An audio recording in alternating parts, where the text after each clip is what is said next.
Right, sir. Shefali? Thank you. Thank Yeah. you. Sir, just Shefali. wanted to inform you, Founder Sir has also joined. So, Founder President, sir, thank you so much for joining. And we are so grateful for all your blessings, support, guidance, navigation. And with this, I am very confident because as I keep telling, your Ashirwad is our Brahmastra. And with that, we can achieve anything. So I'm sure that this Amity space mission will also be a very, very impactful the mission. And we will be the number one in the country for ISRO as a R&D partner and academic partner. Yes, Shefali, now yes, you sir. can go ahead. Yeah, thank you so much, sir, for your presence, sir. Dr. Singh, sir, your remarks, sir. I think already Dr. Silvamurthy sir has explained, but I'll say that this is kind of a third interaction with them. And already when they made the presentation last time, we had given them the respective suggestions. And I think I'll reiterate that whenever we are making presentation, we have to just say that what my expertise are, what are my contributions in specifically in this space or in the allied field, which makes me suitable or unable to work with you, and then what is my proposal.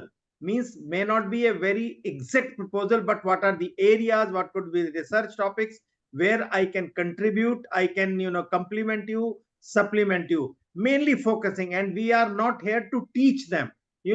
Sometimes what happens, we go into the teaching mode because we are not there to teach them. We are just to share that what can be done and how it will be useful and impactful to them. That is the focus. And one more thing which we will be seeing, that how we are dovetailing with each other. Means it has to be a kind of a story, that is story of space research of Amity. That first presentation, how it is connected to the second, and how it is connected to the third. And when the ISRO scientist is making presentation, we will pick up points from them, my previous speaker, and try to connect that you raise this point in your presentation, I can contribute like this, or I can be helpful like this. These are the few things which are there. And as the presentations go ahead, at the end of each presentation, we will try to help you, assist you, and share the observations. Over to you, Shefali, for the first presentation. Yeah, thank you so much, sir. Our first session will be application of artificial intelligence in space science and technology. And this session will be chaired by Professor M.S. Prasad, sir, and he is also here, sir. So, Prasad, Prasad, sir? as chairman's remarks, you please make some highlights of Amity Space Research, Amity Institute of Space Science and Technology. So, Prasad, over to you. You are the chair of this session. Moderate the session. Shefali, is he there? Yes, He sir. is there. Prasad I sir can is see him. He is, I think, busy settling some computer here. The presentation, it looks. Okay, okay. And Shefali, please time each presentation. Then at the end, we will also give the timing, whether they were how much time they took for each presentation. You keep a timer, Shefali? Yes, sir. We are doing that. Or you can ask Kavita or someone to do that timing so that we will also note the time.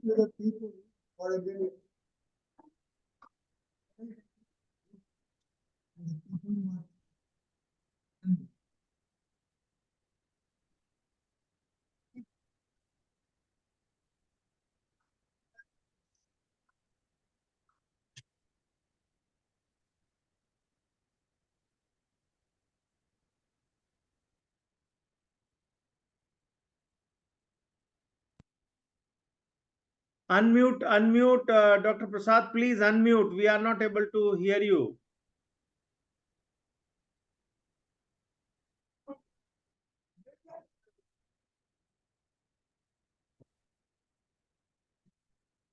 नहीं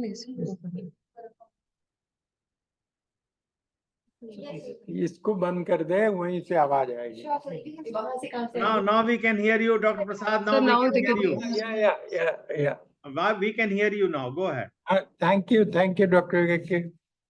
Good morning, everybody, either who is online and all senior people and the people sitting right here in the conference room. I'm going to make you a request, and please listen to that request so that we can gain maximum out of this conference. With little tie-up I have with the ISRO and some very senior people, I had a dialogue. What they expect is what contribution we can do for them, including future endeavor plus the present endeavor. Because the background has been set up by Dr. Shivani and myself when we had gone to Bangalore in a very large extent. My humble request is do not get into that you can, you know this, you know that. Please put across what you can do with the space. See, that is more important, right? You have, I know we have large number of people. I am one more thing, once the session has finished after tea, we are going to start the session 1. This is the PPT which will come at the background. And I'm going to talk 2 minutes introducing the name of the speaker. You know, these are the name of the speakers who are going to speak in this sequence. Okay. After that, what happens? I may say something about Anil Yadav or Bal Murugan and all these people who are known to me and our association with NRSA and ISRO and morning, sir. After that, you know, once I have introduced, I'm going to invite. Can I request Anil Yadav to come and speak about geo remote sensing and other things? That is the sequence we are going to follow. Question answer we will have in the. My humble request is please follow PPT and do not show what you have done, PhD, this, that, and all this. What you can do, focus is that. I have to cash on that stage. Thank you so much, and we start session 1.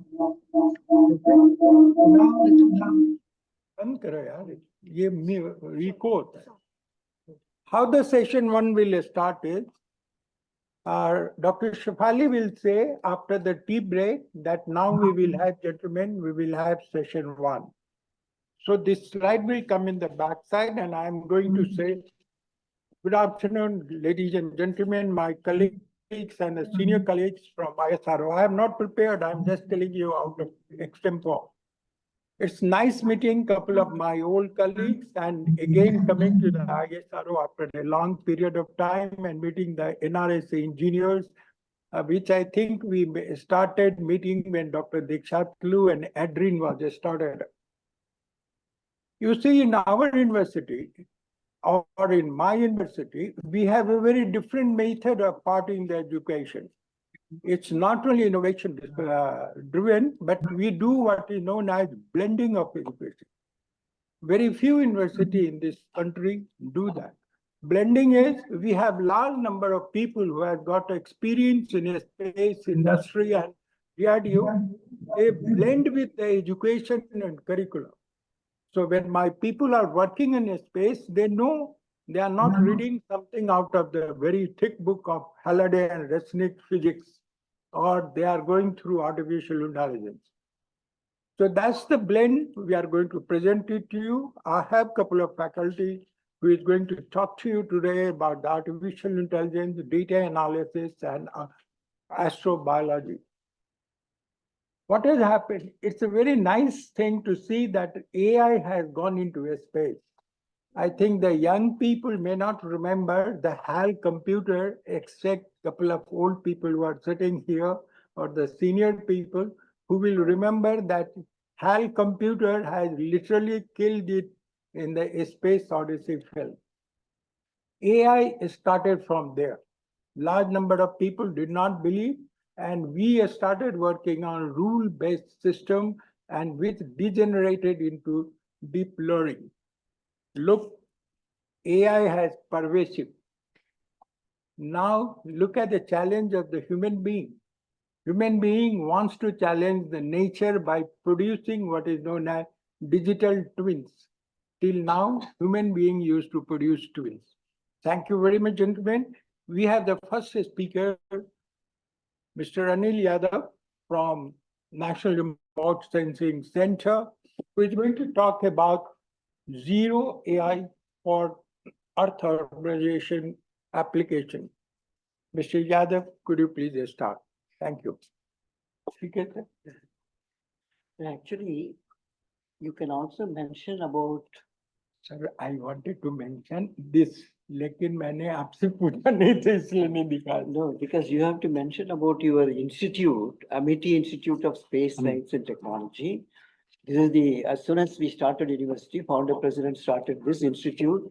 So we thought about space as early as 2005 when we started this, and we have produced so many I will do human that. resource. A little bit about our Amity Institute of Space I Science and thought Technology. you will say Yeah. in the beginning, that's why I kept quiet. Okay. So that then I will mention in my presentation. Because your presentation needs to be more. And then also you can just mention AI broadly, what other potential application Local. in space in Yes, terms of I can do mission planning, I- trajectory, I so will- little bit, and it I has will got, you said all pervasive, but a few remarks that I will do that. what ISRO is doing in AI, what NASA is doing. So little bit as a chairman, a little remarks about AI application in space, science and technology, just brief. Then you request the speakers. Please take 5 minutes for you. Oh, but yes, 5 sir, no minutes problem. as So an just opening. now since you are there, so I just covered it. You want me to mention this, sir? Sir, what I was thinking, Tell. I think it is the opening statement by any Amitian, in the technical session. So I totally agree that how we started the space, research or space activities in Amity, that's okay. I think we can avoid just conveying that what, other space agencies are doing AI, because who we are telling about it, Ah. right? Why? Matlab, then again, we are teaching as they don't know what they are doing. Right. That can be a indirect comment in during the discussion, but not to my knowledge in the opening remarks. Correct. And he should highlight about Amity's. Exactly. We should highlight as far as possible that what are our plans, what we have done, kind of a, substantiating or augmenting our future or next presentations by our people. So- That's what I feel. It is my submission, sir. But I think it's perfectly all right, JK. This is a very, very correct suggestion. Done. So this is 5 minutes, so we like to see it again, your remarks, maybe a little later. Afterwards, I will give you another 10 minutes talk. Yeah. Let's go Now- through presentation. Who would be, Sir, we have, now you have to say how you have arranged it today. No, sir. Session chair will speak. And after session chair, you will introduce Shri Anil Yadav. No, that I said, but today he is not there, na? Okay, now immediately Dr. M.K. Datta will speak. Sir is here. So now you have to speak. you will also introduce briefly M.K. Datta, his Yeah. designation. I have not noted about Dr. Datta. You see what will happen? I am going to introduce each person. Anil Yadav and other people are going to send me today 2 to 3 lines about this thing. Similarly, when Dr. Datta comes, I have his biodata. I will introduce Datta and Shivani and request Dr. Datta, can you now? Okay. So let's see, listen to Dr. Datta and Datta, time would you like to speak from here? from there. Timing, Yeah, we time. started it. Please time it. This is the format of the slide. Maybe ठीक है, everyone ठीक। can see the format. of the slide. मेरा slide नहीं है ना, मैं तो just Dr. Session Datta's- का Dr. Presenter slide, sir. हाँ। It's the template which we have shared with everyone, with all the presenters. Hmm, So somebody will share the slide, somebody will click the slide. Yes. yeah. Where's the? Are you have the pointer and also remote?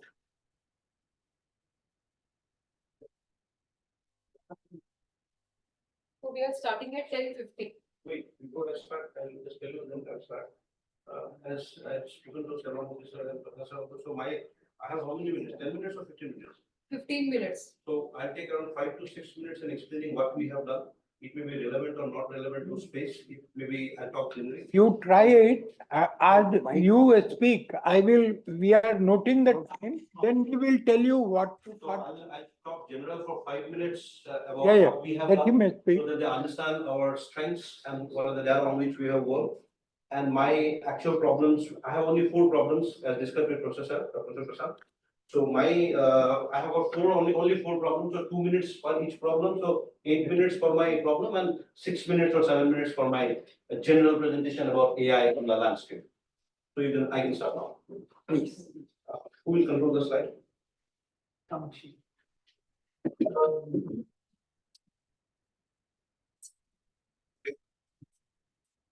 would have liked to control myself. Is it okay? Could have put a laptop there. Anyway, that's okay. Thank you. So, good morning to all of you, all esteemed panelists, all dignified Q&A. members from ISRO Q&A. or my own colleagues. So I'm here. I'm M.K. Datta, and I'm currently the Director for Center for Artificial Intelligence, which is a new venture that has come up in the last 6 months.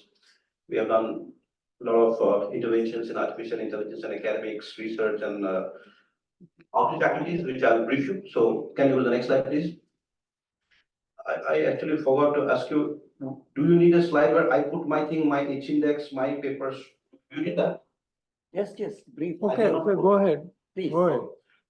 So this is a glimpse of our Center for Artificial Intelligence in Amity University. We have got most advanced supercomputing facilities, which you can see. We have got DGX 800 and teraflop computing speed. We have got tensor core, and that's good enough to process good amount of data with complex algorithms like transformers and complex neural networks. We're already doing things, and this setup is accessible for students as well as our researchers and faculty. And in the last couple of years, 1 year or so, we have done some interesting work. Next slide, please. So what I'll do here is that, no, back, previous slide. So here, previous slide. So here you can see, it's a glimpse. I'll not read out all the thing, but you can see, what you can see here is like, we are into all areas. We have touched up all areas of artificial intelligence because our center is expected to handle the other institutions and drive AI projects across all domains of study. So starting from deep neural networks to the current times of transformers or retrieval augmented generation, you can see the list that in which we are doing. On the right hand side column, you can see there is a huge application that we are working from cancer biology to agriculture to mental health analysis to brain computer interface. We have what this is just a glimpse, but then we are doing many more projects, around 160 projects ongoing with students and faculty. There's a glimpse to show you what's going on in our.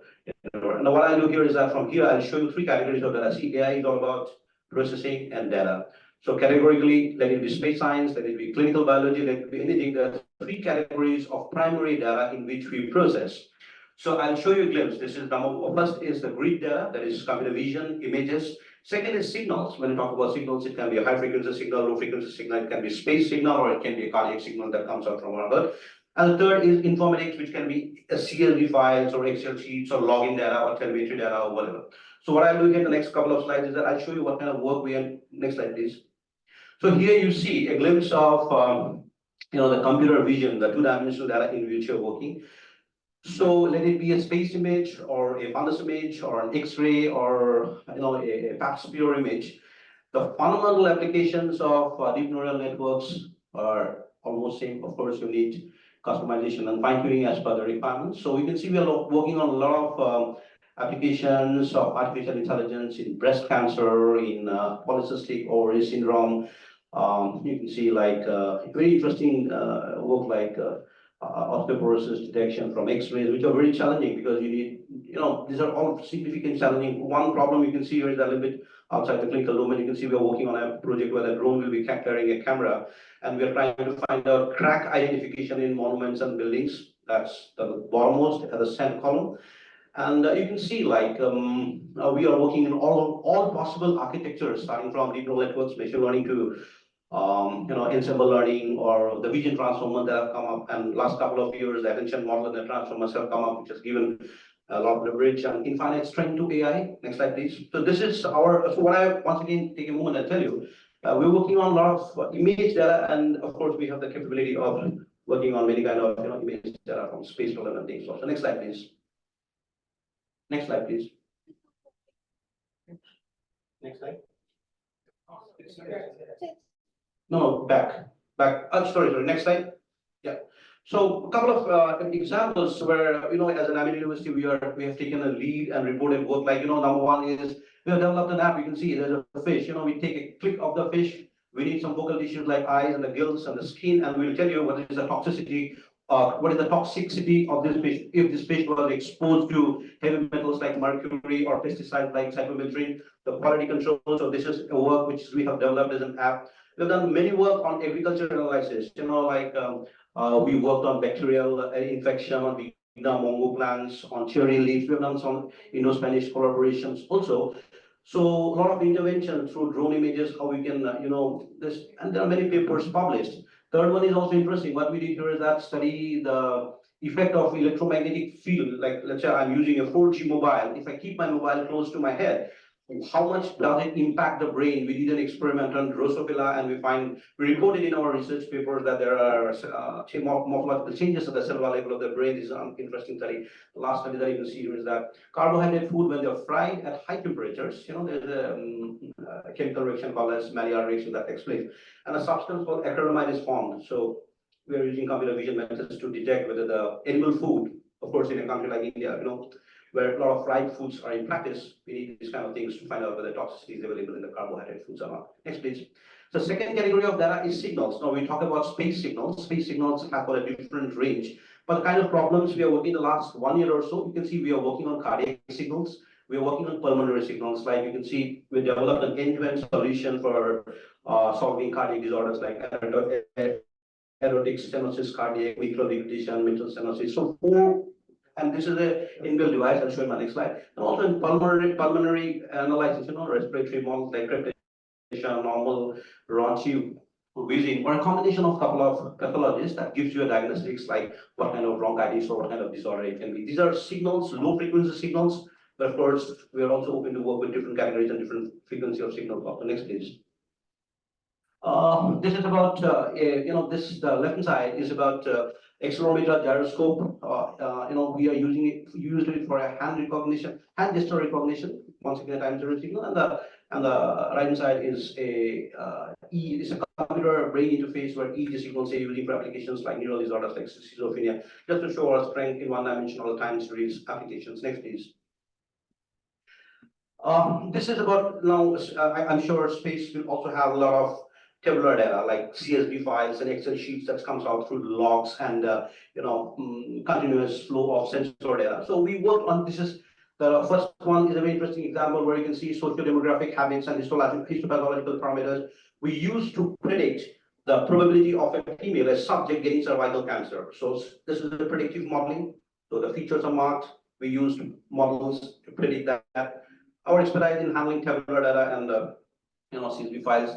The second one is glioma. Glioma is another neural disorder which is very tricky. So they also use biological and histopathological parameters to model it. And now with this, we can classify different categories of glioma. The third one is about EMG signals, the gesture recognition, how EMG signals can be conditioned and classified using deep neural networks. This is one. And the fourth one is about the coordinate moving XY controlling of an inverse kinetics problem of a robot, like how the joints has to behave in response to solve a specific task. So these are some of the examples to show you how we work with CSV files and informatic data. It's not signals, it's just like Excel sheets for CSV file. Next slide, please.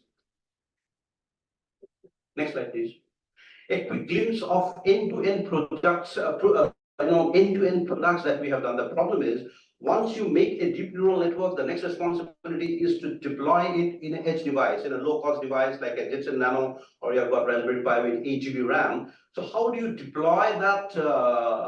Let's say you make a computer vision algorithm for a robotics, for a rover, or for any application. Now you cannot carry a 50-kilogram server everywhere and do that. So for that, how do you deploy the expertise we have? You can see we use an end-to-end cardiac monitoring system, a blind assistive system, and an app. You can see for or hand gesture recognition. So these are end-to-end devices that we have made in our labs. Next, now we go to my problems. Next. Quick glimpse, you can see the right side, these are the architectures which we have been working, the published, and people are using this, all our public data. We have put our code in repositories, etc.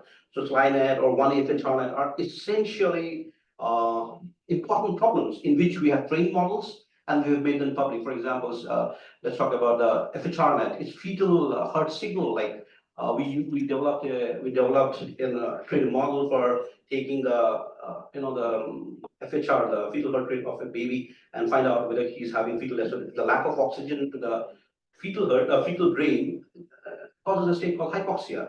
So this kind of work. So this all what I'm trying to tell you here is that trained model for specific tasks. On the right side, you can see some of the models which I've shown, and they are very updated models. Like we're using attention models, we are using complicated transformers to solve specific tasks. Next, please. The umbrella, the umbrella is big. We work with let's say environmental pathology. We work with IDP, that is about fundus images, where we work with retinal disorders like macular edema, etc. Many, the umbrella is big. Let's get your time, but you can see these are the architectures we have developed. Next, please. Yeah, this is a quick glimpse of what is going on latest. So this is all about, run through the slide, come to the next last one.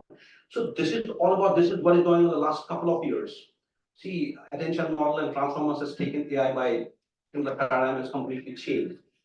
So how to use these transformers, which are given by, let's say, Meta has given you Llama 2, OpenAI has given you GPT-3. How do you fine tune that for our own specific tasks? We're working on disease GPT. So disease GPT is a fine-tuned GPT in which disease, you can talk about disease. RAGNet is all about retrieval augmented generation. This is very interesting, where you did not regularly train the model to update. For example, let's say today we ask who is the prime minister of our country, we say Narendra Modi. So 5 years from now, somebody else will be there. So the model, you need to train the model every time. The RAG models have come up where you can update a vector database and will pick up data and it remains updated. So this kind of work we are doing. Next slide, please. I come back to the problem. Yeah. So I have got 4 precise problems which I'll be showing. This is number 1. What here I'm proposing is that we are going to use an LLM model to fine-tune 2 things I'll show you. One is about fine-tuning and one is about RAG. Fine-tuning is about taking task-specific data and training the model to behave in that domain. And RAG, I'll talk about RAG also. So here you can see what I'm trying to tell you here is that we are going to make an automatic summarization of report. Let's say any space agency has got 1,000 pages of mission report, 2,000 pages of telemetry, 5,000 pages of images, and so many data, so much voluminous data you have. We can train our models to learn about from all this data. And let's say you want to make a 1-page report, you want to make a 2-page report, you want to make a customized report. Let's say you want to know only about the imagery part, you want to know only about the telemetry part, or you want to know what are the risk failure per mission. Let's say you want a 1-page report, 2-page report. You will need, if given a manual task, a scientist will take maybe months together to read all these and generate reports. We're proposing here a LLM tuning model where space mission reports can be generated on its own. We need fine tuning. You can see what are the things required. Next slide, please. Next slide will give you a broad description of what I'm proposing. So you can see here. So I'll be needing, let's say, for that mission report, whatever documents and whatever data is involved. And the process, you can see, split the data, do a vectorization, make a vector database. That third block is, it's very interesting, that transformers model, which gives you theoretically infinite power to ingest information and talk to you. And then, we split it up, and you can generate report as per your need. In the current times, if you ask a non-fine-tuned model, let's say you would ask Llama 2 or Llama 3 or ChatGPT a question on space science, that GPT may not give you every pinpointed answer that you actually want, because they're not fine-tuned with the data which is actually required for that ingestion of that knowledge. So transformers, RAG model is very interesting. We are using RAG model, has come up only 1 year back. So RAG is where you did not train the model again and again, but then link it to a vector database and update that vector, and then keep pulling updated information from that. So I propose this. Next slide, please. slide, please. In this, you can see I talk about space GPT. So what is this space GPT? Space GPT is the second phase of what I mean, a parallel or a second phase of what I've mentioned here. So it goes beyond. You pump in all kinds of data. The previous one was about a mission. Previous one I was talking about a mission. Let's say Chandrayaan mission you do and you generate reports. Then you go beyond, put even more space literature on that, and make a GPT which talks to you and gives you information just like the ChatGPT version. It's a fine-tuned version of your ChatGPT. So what you need here is like, we need data, and we can use transformers or Llama 2, Llama 1. I mentioned the LangChain is a vector database repository where you can pick data and fine-tune the model. Next slide, please.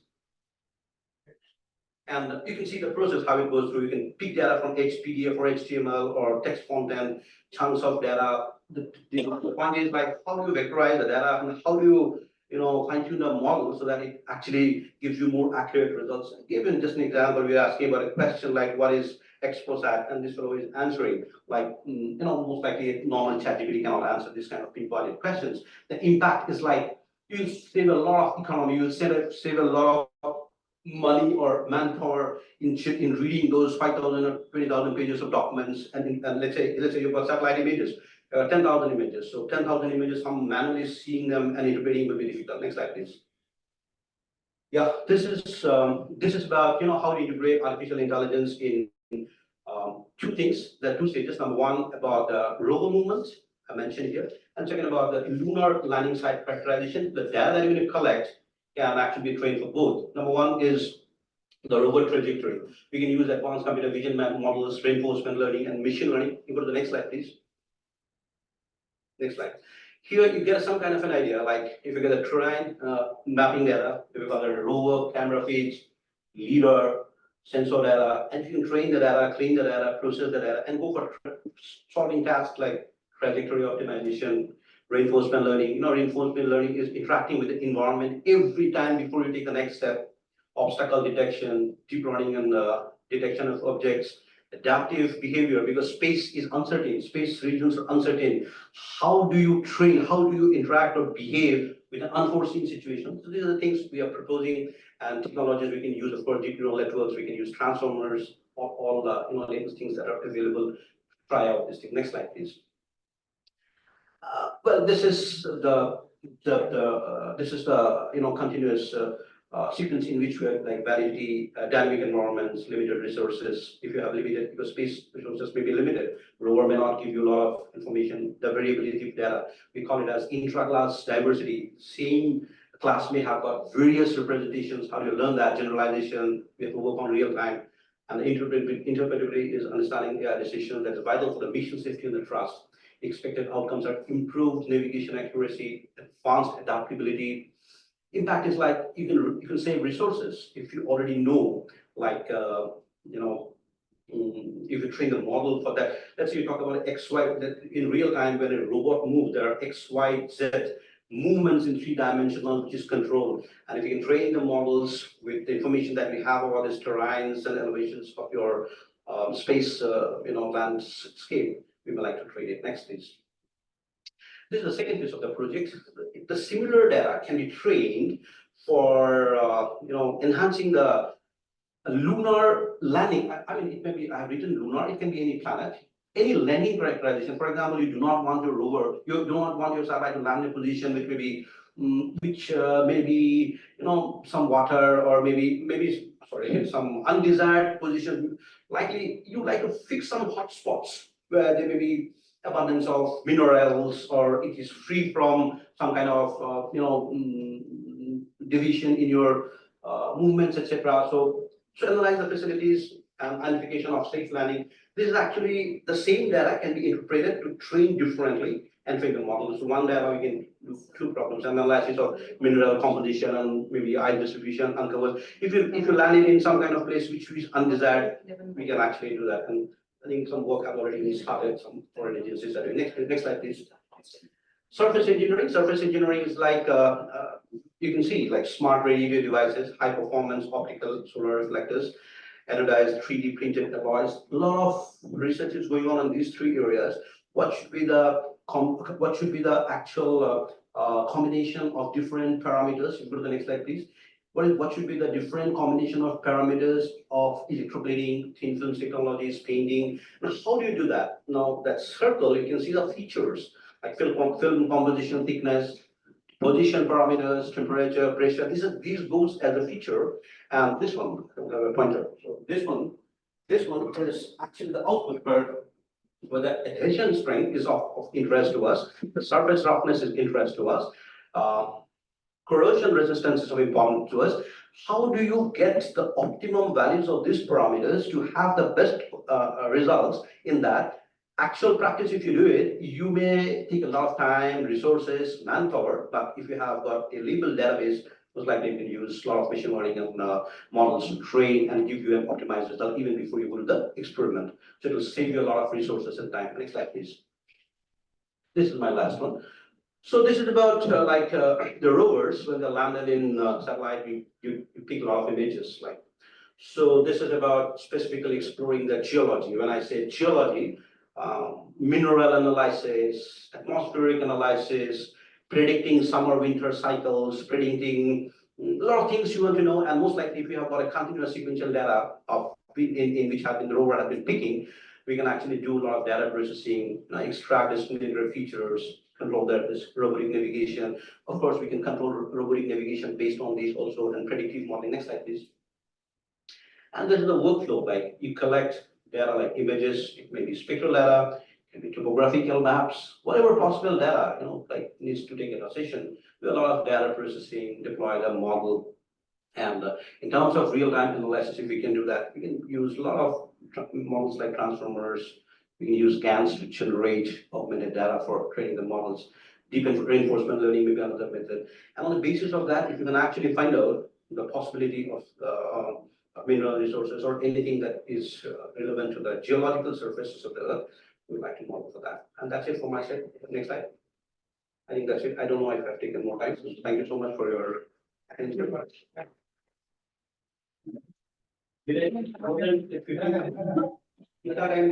It's almost 20 minutes. 25. 20. 5 minutes ज़्यादा लिया मैंने। 5 minutes ज़्यादा लिए sir. Very nice. Medical. I will convert it to. I can push it a little bit faster because what I am trying to show here, see, the point is simple. He can be a space scientist or a clinical scientist, or he can be any scientist. He'll be working with this kind of data only. Either he will work with a grid data, either he will work Can with. you run that slide? Slide. Show it again. Either no, sir. Because I'm keeping it, sir, after this presentation of session 1, they are going to have a meeting separately, the AI guys separately, and then data science also. They have asked me to allot some time. There will be a tea break or something they will give, and they will request you to have tea. Then we can sit down and have a discussion. The ideas are what my absolutely. request is, what I will do with it, I will try and put, the application in a different color. So I did not explain I that. will- I will put lesion classification in different color, so that your attention is drawn to the attention is straight away drawn to the topic what he is telling, because most of the people will be knowing. Next slide. Now in this also, what we will do, this is an important factor. Sir, the mobile electromagnetic field radiation intelligent monitoring is an important issue. So this will be highlighted. These are the small things which will go somewhere. No, I think I'll just show the slide and tell them these are the expertise we You have. speak on this. I just say I have worked on this because it's important thing which you have. And next. So we will get bullet point and. I think I can make it 20 minutes, I can make it 17 minutes. But because I'm the first speaker, see, the point is, I'm the first speaker, so you also need to show our expertise on what are the things you're doing. You have to wait for a longer period. Only thing is, best thing you have there. Modern application there. And you can speak not. Okay. Next. We will do that. No, I think, Dr. A.K. Singh, can we have your ideas? Then I'll give some remarks. I'm going Sir, to. I think Dr. Datta has covered various aspects excellently, but I will submit one. If you ask me, the slides need to be as far as practically possible. थोड़ा decluttering का जरूरत है. One. Number two, एक ये we are saying that these things can be done. Dr. Datta, can we say somewhere that uh, uh, uh, something which substantially which I did which has made substantial impact, so that I say that I am there in the field. And the last slide where you are showing the flow, that is a very wonderful slide. There you can say the first on the right left top, that the data would be acquired by them and they will give you. And then in the flow, that where you can play a role, there you can make some animation that at this point I can play a role. And this, just to reiterate, though you have already explained during your presentation, so that what all can be done by you. That is my submission. So, let me, thank you, A.K. Sorry? Prasad, PPT, you keep it with us, I will do the input coloring. He has got- Datta. That's now. I want to suggest some good suggestion for your consideration. First of all, you have lot of contribution. But I want to give a refocus on the way you present. If I have to make the presentation, how I would do, the first thing I will say, this is our capability in terms of expertise. That is infrastructure available and the knowledge and the skills and the competence which we have developed in AI field, because the center of excellence, you should say this is the computing capability, the best in the in any university you'll see. Amity has got the best computing capability in this AI center of excellence. Not only infrastructure, but capability. Then you say we have a neural network, deep learning, machine learning. We have created these expertise, but don't elaborate too much on the health and EEG signal processing. So, but you related to that. This may be on the EEG. It's a signal. It's a low voltage signal, 10 to 200 microvolts. But then any signal which comes from the satellite or from the rover or during the mission, we will be able to apply this model. So bring in each slide, not standalone medical application, but its relevance to space missions. So that should be coming, and don't elaborate too much on the initial part, but elaborate more on what you propose to do with them. Because there you didn't have spend enough time on each of those 4 mission areas where you want to work with them. So I would request you, like, for example, no, what I suggest is, if you reduce the first few slides, the first slide is perfect, just show, this slide is perfect. But here I want you to highlight the uniqueness of the computing capability in an AI center of excellence. What is the best in the country today in a university is this. So that attracts them. Yes, this is the best lab in the country today. And you elaborate on the computing capability, storage, speed, and all that. That's the first thing. Then in this, elaborate more on your research core research areas, machine learning, deep learning, attention models, transformers. These are all the areas which we. Yeah, so there you pick up the few that in the AI domain, we have developed competence in these core areas. We will write major ones and smaller ones he will speak so that you can visualize it. So I did not speak This anything also on I will break it into 5 groups. So I did not speak, Bigger ones, did not speak on this. like I just robotics, neuroscience, sign language impaired. You can reduce this on the right hand side. What you have put so I did many. not speak. I just show the slide. I tell you that this is a canvas of work that we are doing. If you speak this, it will take 5 minutes. So let the scientists see this is the capability. Dada, who can, people are not able to read. It is too busy a slide. The people have to read. That's why you have to cut it down, only important and the way. So instead of writing, for example, AI based, you are putting everything AI based. You say in the medical application, in cancer detection, health monitoring, just in one line. Then we put it five bullet Fine, points. otherwise, no, it's same AI based is coming, it's crowded slide. So I would make it that health application, we have worked a lot in cancer detection, cardiac health monitoring, pulmonary signal processing, in two, 3 rows like this. Just, this is all small. AI based will go. All this is AI based. You already put it on the top. Then the second thing will be that you bring more engineering, like in civil engineering, crack identification, very important. Crack identification is very important. Highlight such things which are relevant to space. Like, for example, adversarial attacks, AI-related adversarial attacks. Image dehazing is very important. Image dehazing. So all this which are relevant to space, bring that in a highlight form so that, oh, you can detect the crack if it is in the either on the terrain or in the spacecraft. You have the method to do that. Similarly, you can also say that dehazing is very important. When it is crowded and hazing and the dust, the lunar dust comes up, a lot of haze is there. So like this, whatever is relevant in this for the space, please make it even in a different color or highlight like this so that they will see, oh, these are the capability which I can use in space mission. So the core competence what you have developed should be bring highlight on the relevance to space areas where you have, but bring that in. Otherwise, no, it gets merged into your ocean. Instead, highlight that. The second thing, like in deep vision, computer vision is very important. But then don't highlight on this. This expertise which I have developed in computer deep vision in medical application, don't have to even speak. It's all there. But I will apply in space in what, which areas.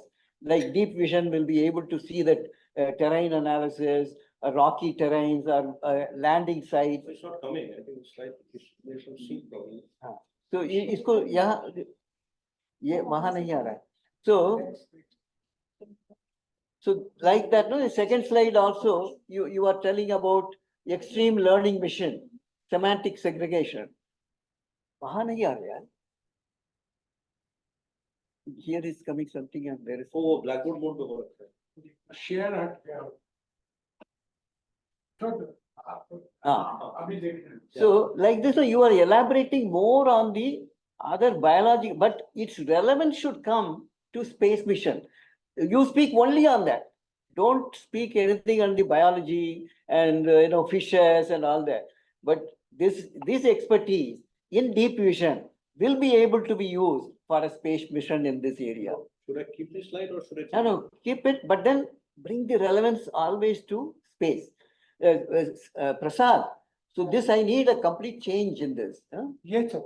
You understood what I wanted? Yes, sir. This slide, he will speak only on application to space, not generally for fishes or. Nothing comes at the point. Then this is, for example, cardiac. It's a signal problem. Sir, I think let's not say that no biological application, because he is emphasizing his expertise in data analysis and image processing. Right. The image be of any biological sample or biology or animal or image of any object, because ultimately ISRO would also be exploring, the space biology, what we say astrobiology. So little bit of this, let it be there. Let it be there. But then also bring that relevance to space application, like cardiac and pulmonary. Here, the AI-based signal and time series analysis is important, which I will use in this potential application will be in this space mission. Yes, agreed. I think yes.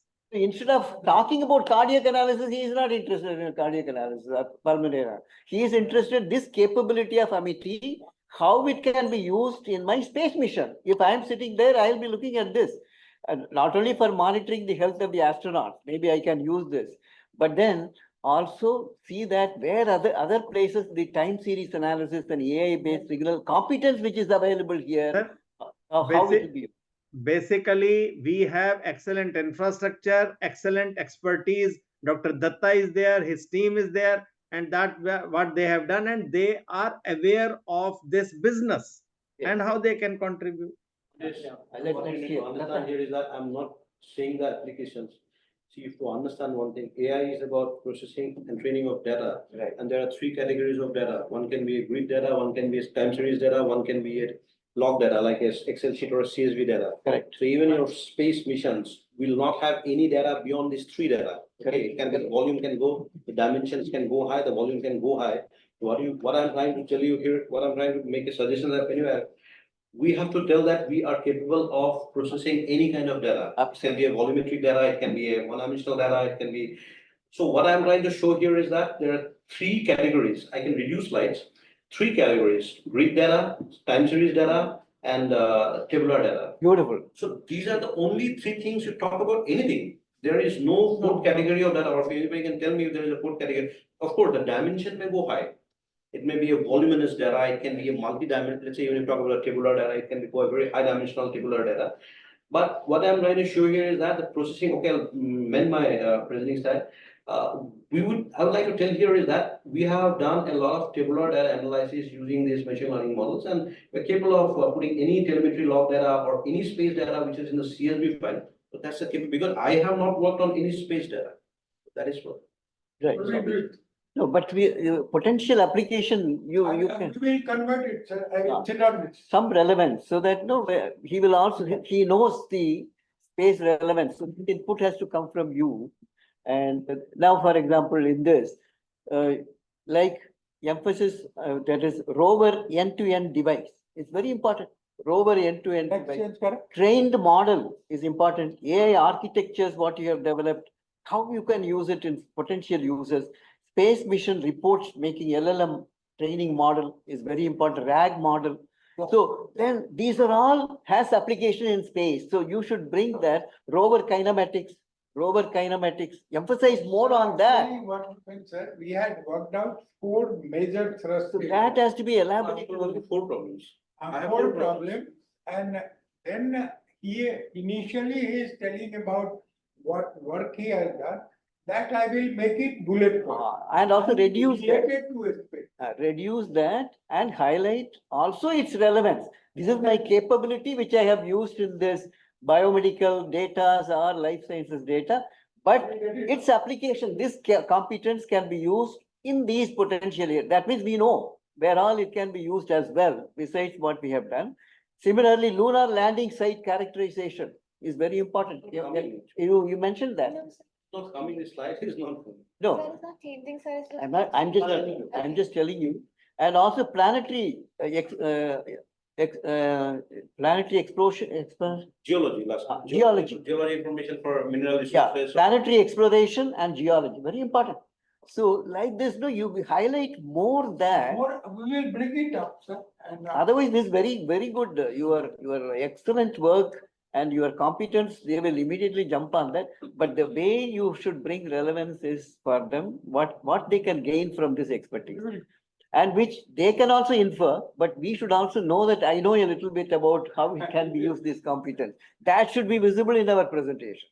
That means we know what they require also, besides what I am capable of. This should be visible. So 5 minutes I'll finish and then 10 minutes will talk. Now you got it. This is the best thing. So now optimize this in such a way and re-emphasize and focus what you have, and also reduce the write-ups. Right?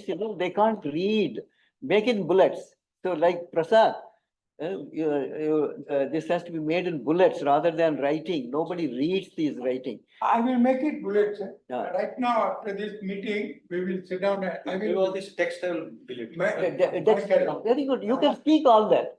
Instead of putting so many texts there, speak. Otherwise, it will look a crowded slide. I will make it, sir.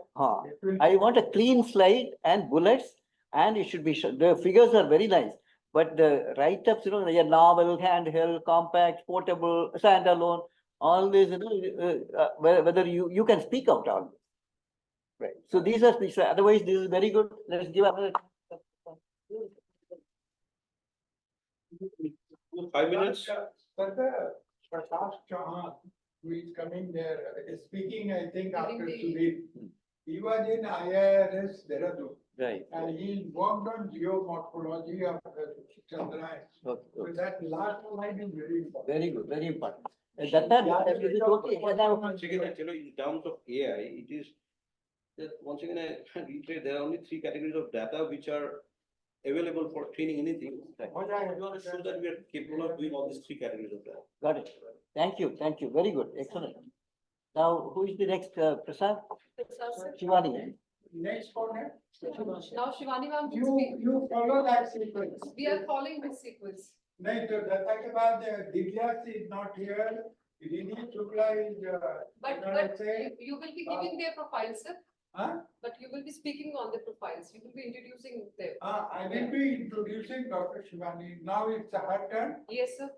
So suppose I have introduced, 2-3 lines. Now Shivani take over. Where is the final version? I want to see the final version. What you will be sending. You go there. You come on the podium because camera का focus आपके ऊपर है. So how do I change online? Can I take this? Can I take this along? Online to जाने का. हम लोग need to change. Somebody will operate. No, Shivani. यही से मैम पे focus करते हैं. What's a good? 90. Reachable. I can go there also. Not an issue. Working from here.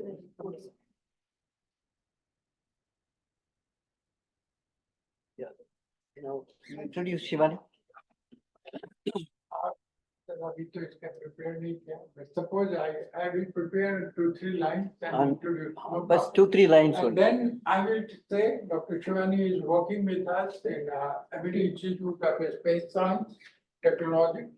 He has an expertise on artificial intelligence system and he has done a couple of defense projects and he has won the first prize as a DDF project based on artificial intelligence. She has also developed a number of codes, LDPC codes, which is used in space data transmission. Can I request Dr. Shivani to present that? Look, And sir, certainly that should also be highlighted that she is director of the startup.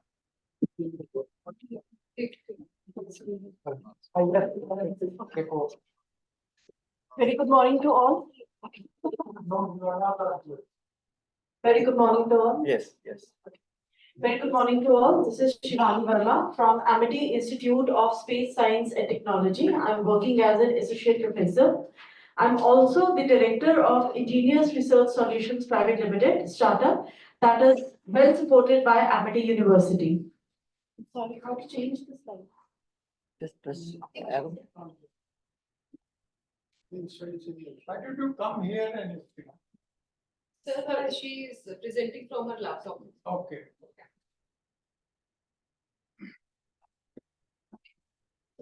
I'll just start again, sir. Very good morning. This is Shivani Verma. I'm working as an associate professor in Amity Institute of Space Science and Technology. I'm also the director of Ingenious Research Solutions Private Limited startup that is well supported by Amity University. My research areas are space data analytics, wireless communication, artificial intelligence, and cognitive technology. These are some of the works I have done. I have a number of papers in reputed SCI journals, plus some patents and book chapters. These are some of my accomplishments. If I be categorical about the research work that is being done in our Space Science Institute, we are basically working in two domains, space science and defense. Being a Space Science Institute, we have designed a number of space science departments moving on to applications of artificial intelligence in different areas of space technology. Not only that, we have also worked on application of cognitive technologies in space science and space situational awareness that is talk of the town nowadays. Not only space science, we have also marked our niche in defense. We are recipient of the first prize at national level in one of the competitions organized by Defense Research and Development Organization. We have designed and developed a number of products for Indian Army, Indian Navy, and Indian Air Force. Moving on to our research areas in space science. I would like to start with one of the ISRO projects that was awarded to us last year. That is investigation of a Doppler keystone transform algorithms for correction of range migration problem in a moving debris. We have worked on the data, on the Nissan data in particular. We have developed number of algorithms for stationary targets as well as moving targets, and the work is in progress.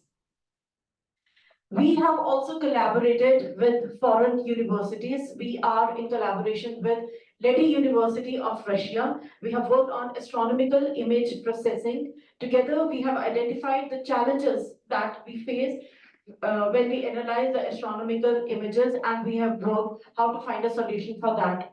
These are some of the results that we have obtained in collaboration with Lety University. We have worked on image visualization using fuzzy logic. We have worked on blind image deep blurring algorithm. The results are visible on the screen. We have also worked on some of the moon images and tried to remove noise from it. Not only that, we have worked in collaboration with Lety University, again, on converting the low resolution images of astronomical objects into higher resolution objects. The schematic is as shown on the slide. We are using number of low resolution images, subjecting them to bicubic interpolation, finally fusing them, and we get a high resolution image. This was one of the problems given to us by CARE Bangalore. We have worked on it. That is dark vessel detection. How do we identify the ships in SAR images, in particular illegal or illicit ships? Again, we are in collaboration with Russia, Lety University Russia for that, and we have obtained good results. Satellite image data is highly volumetric. So we have worked on how to analyze the satellite images using artificial intelligence. We have worked not only on detection, but also on classification of aircrafts and ships in satellite images. We have used a big data set for our models. We have taken the data set from CGI Plane, DOTA, PlanesNet, ShipsNet, a number of other open source data sets have been taken. This is another application where our expertise can be shown. We are converting low resolution images into high resolution images using GAN network. This is our own generator model that we have developed, and this is our own discriminator model that we have developed, and it is giving us good results. Moving on from artificial intelligence to cognitive sciences. It is a well-established problem that now we are moving into deep space missions. So ground communication becomes a problem. We are designing a system which will be there on the board, which will be detecting the errors and recommending corrective actions as well. So basically this problem started when our PhD students were working on aircraft data. We were trying to detect the anomalies in aircraft data because a lot of our students are placed in good aviation industries like Indigo and Boeing. So we started working with the aircraft data, but now we have moved on to the spacecraft data. We have developed a very good anomaly detection system. This is a novel concept that we have proposed, that instead of working directly on the time series data, we convert it into CNN images, and then we go for GAF and MTF analysis. We are getting good results after combining these results with the statistical approaches.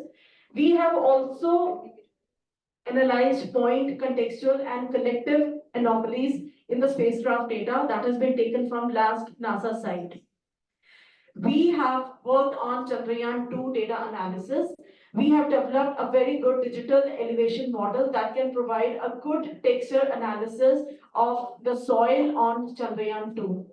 We are also a recipient, first prize recipient of HERC NASA competition. That is another accomplishment of our Space Science Institute. In our institute, we are having NOAA Satellite Data Reception Center. The map of the area swept by the NOAA satellite can be seen on the lower right corner of the slide. Our Space Science Institute is also developing a 3U CubeSat, AMISat, which will be released into the space by the end of this year. Are you not showing any? Okay, Sorry. go ahead. Okay. That was about the research activities that we have accomplished in our space. After development of CubeSat, we are also moving on to development of swarm of CubeSats for reconnaissance and surveillance purposes. Starting with our niche in the defense areas, I would like to start with our TDF DRDO project that is recipient of the first prize.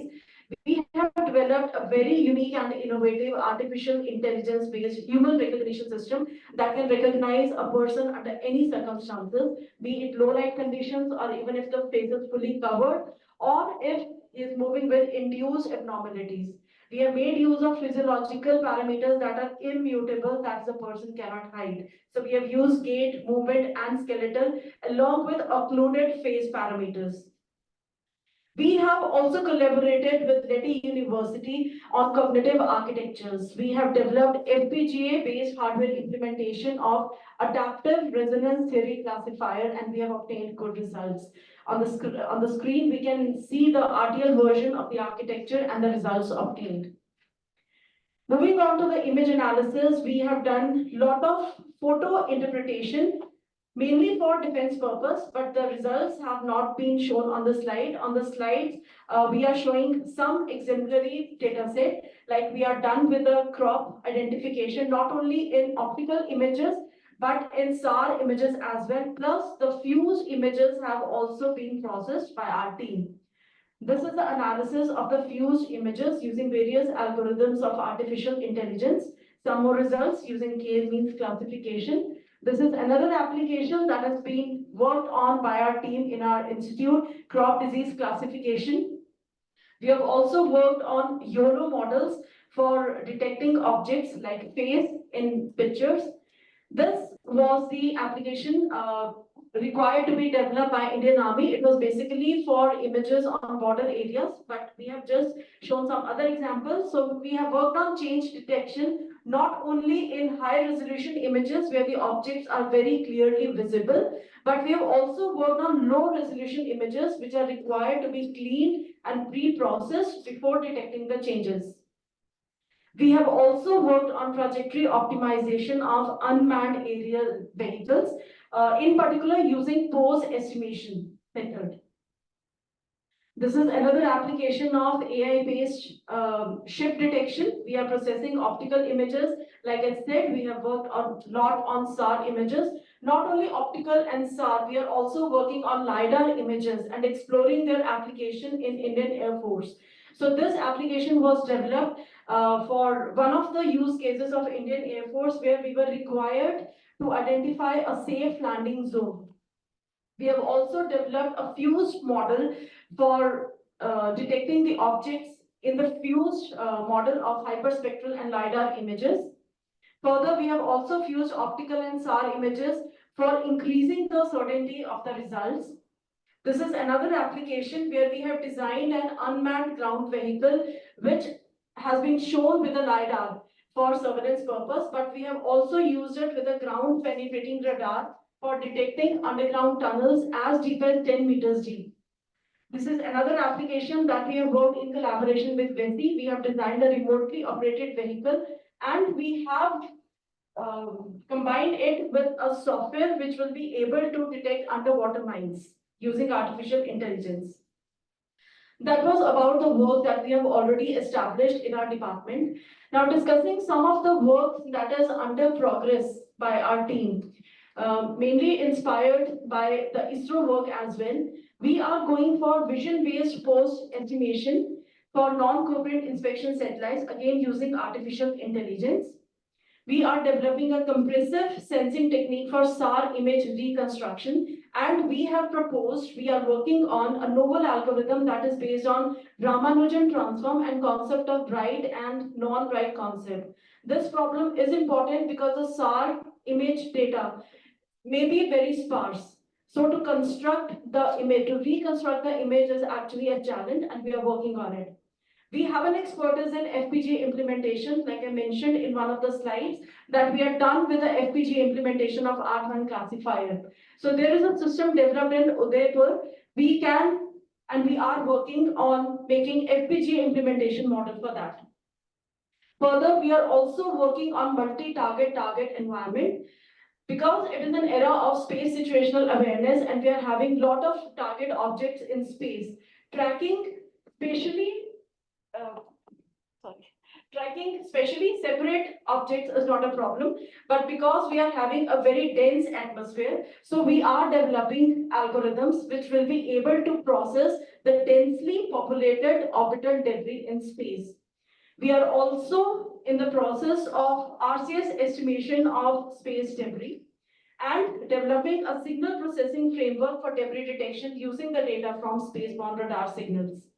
These are the areas where we wish to collaborate with ISRO. Like I said, we have an expertise in FPG implementation. We can work on that.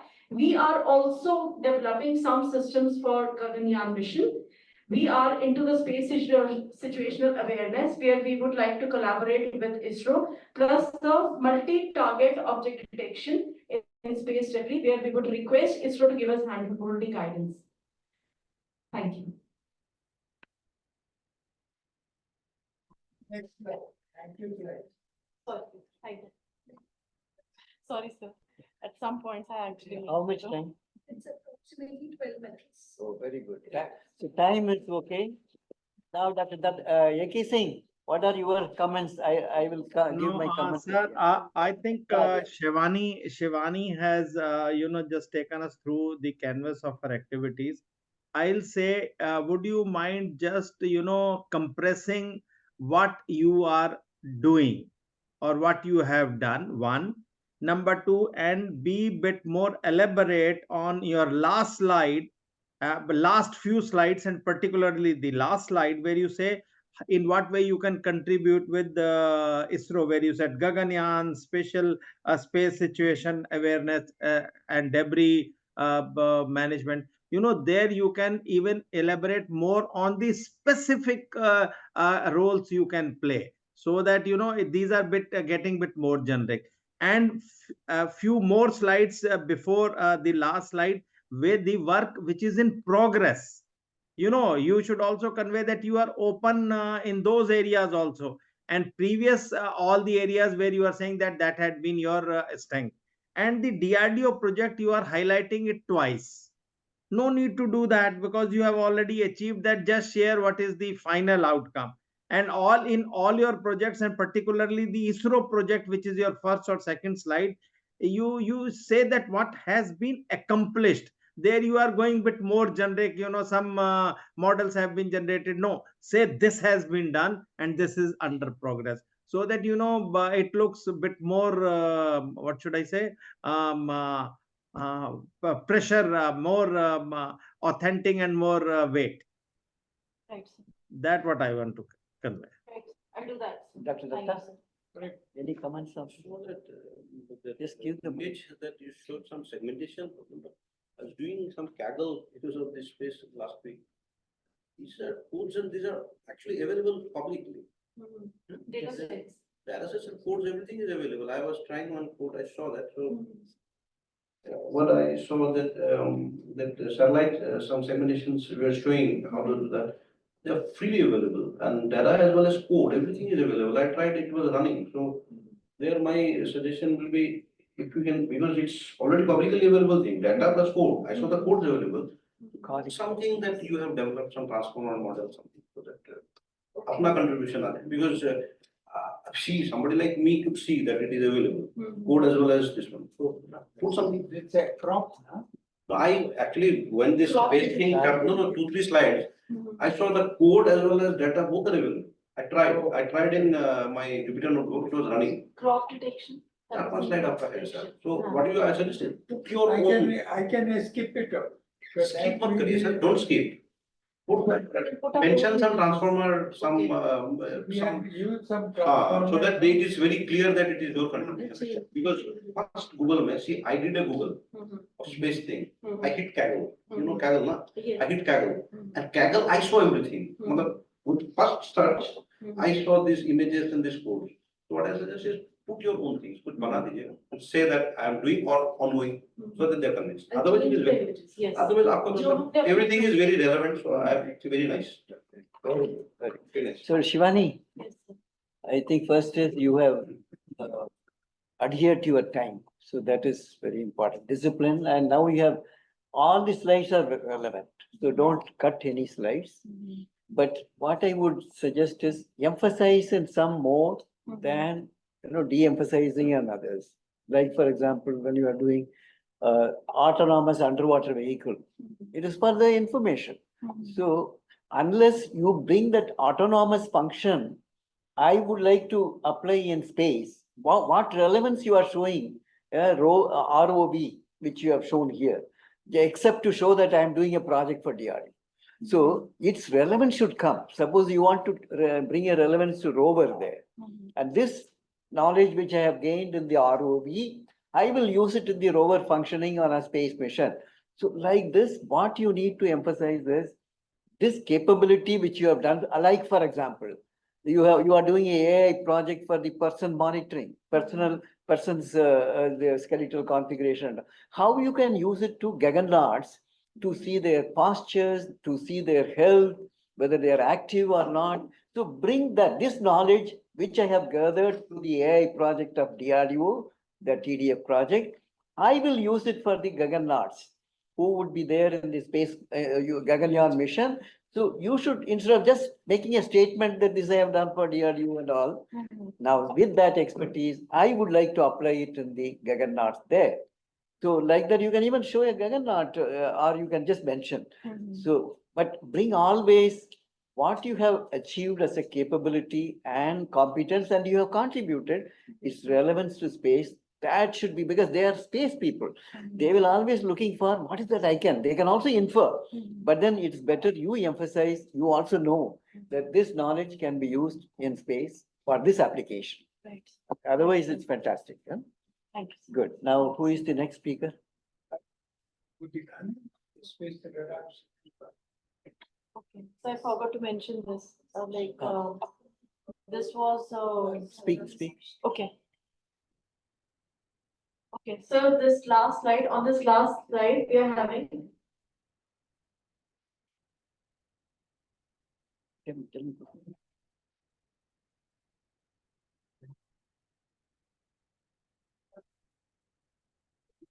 Next session also, Dr. Sharma sir. Dr. Sharma is not there. You can moderate the next session also.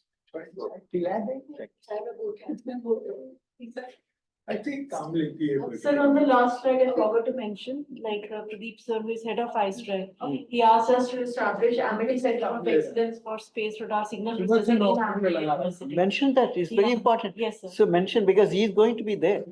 So he said Amity is big, so we can have a center there, and there are only 2 centers in India. They will Just ask look at you, that sir.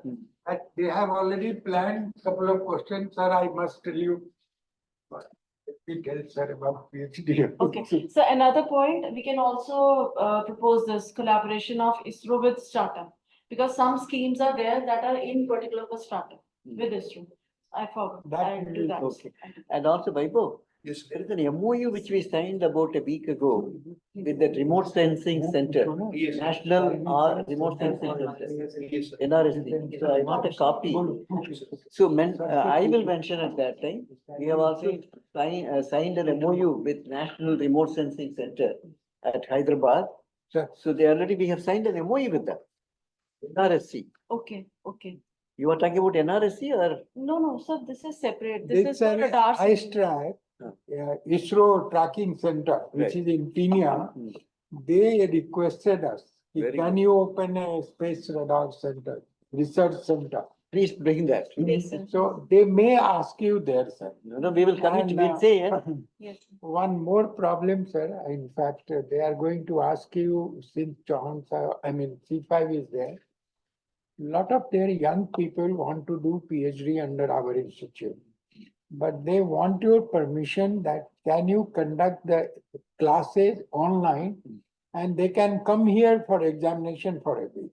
Sure. So That they will ask we you. will sir. request founder, president and chancellor to give that exemption. We did that for the service officers. See, they asked me, so I said now all sir is No, no, there we'll- and C5 is there, Done, you done. put across Okay.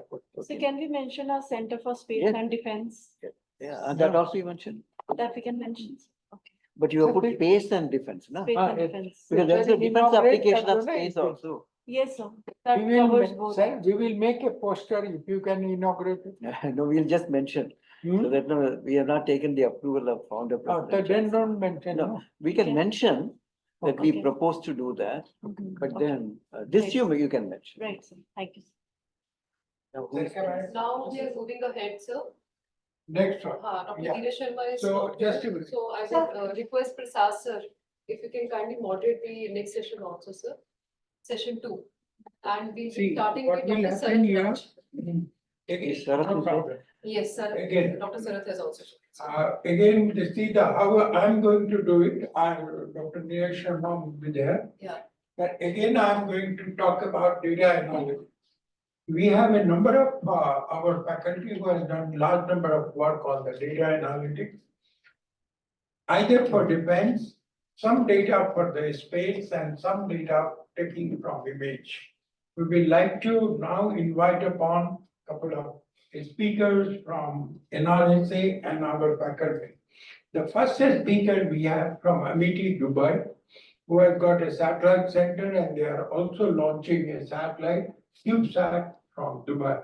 So can I request No, Dr. so Sharma? before that, founder president would like to read out Shefali, there's a message. Just if you can read out, otherwise. Shefali, please. Read out on the back. This is for everyone, so please listen to, founder has sent a mail, he is also seeing all the program. And now read the message. Yeah, I'm reading it, sir. Our honorable founder president has sent following message and asked me to read it out. In the meantime, most of you must have read all possible details which you could find about the participating scientists from ISRO site, so that we can know how far they would be then able to utilize our deliberations, ideas, etc. out of presentations. I think everybody who is deliberating from our side must have got the copy of the email sent by Dr. M.A. Paul on 6th May 2024, 3:55 p.m., giving the names and details about the participants attending the workshop from their side. I don't think in our presentation, Honorable Chairman Dr. S. Somnath ji would be present. Further, it would be important that after the end of the workshop, we send a copy of all our presentations per email to Dr. Sudhir Kumar N. and also to the Honorable Chairman Dr. S. Somnath ji, so that our suggestions should not be then utilized as the ideas from ISRO scientists attending the workshop or from some outsiders. Our people have worked very hard and prepared very useful presentations. Therefore, it should then become in a way copyright idea suggestions of my people. Sir has marked this message to Dr. Silvamurthy sir, Dr. A.K. Singh sir, and Dr. Dheeraj I Sharma. think it is a very, very wise advice. Founder president will follow this and have you sent all these? Yes, yesterday we shared one program schedule with the final mock presentation email. In the final mock No, presentation. no, we will send the presentation.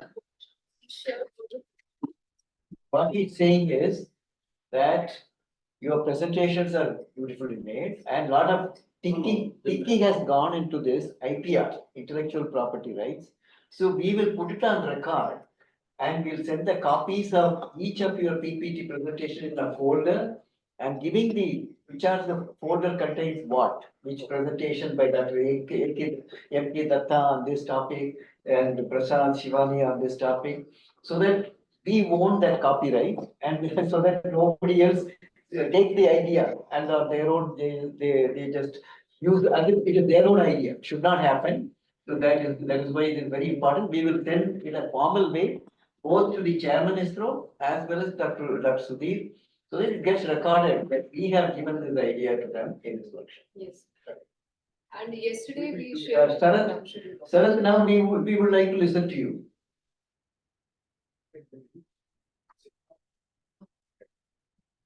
Sarath, please unmute and you can share screen and start your presentation. And welcome to Amity, this discussion, and also we would like to see you in Bangalore. And thanks for taking the approval for C6 from the C6 as well as from your vice chancellors. And thank you for joining us. Thank you, sir. DP Johnson. Good morning, everyone, and honorable delegations from Amity University and our founder president, Dr. Selvamurthy sir, Neeraj Chopra sir, and AK Singh sir. I would like to humbly present my presentation on the AUDC and ISRO's trailblazing journey in remote sensing and Martian habitat studies. So basically, I would like to introduce myself. I am a space debris consultant for UAE Space Agency, and I've received a funding of about $256,000 from UAE Space Agency.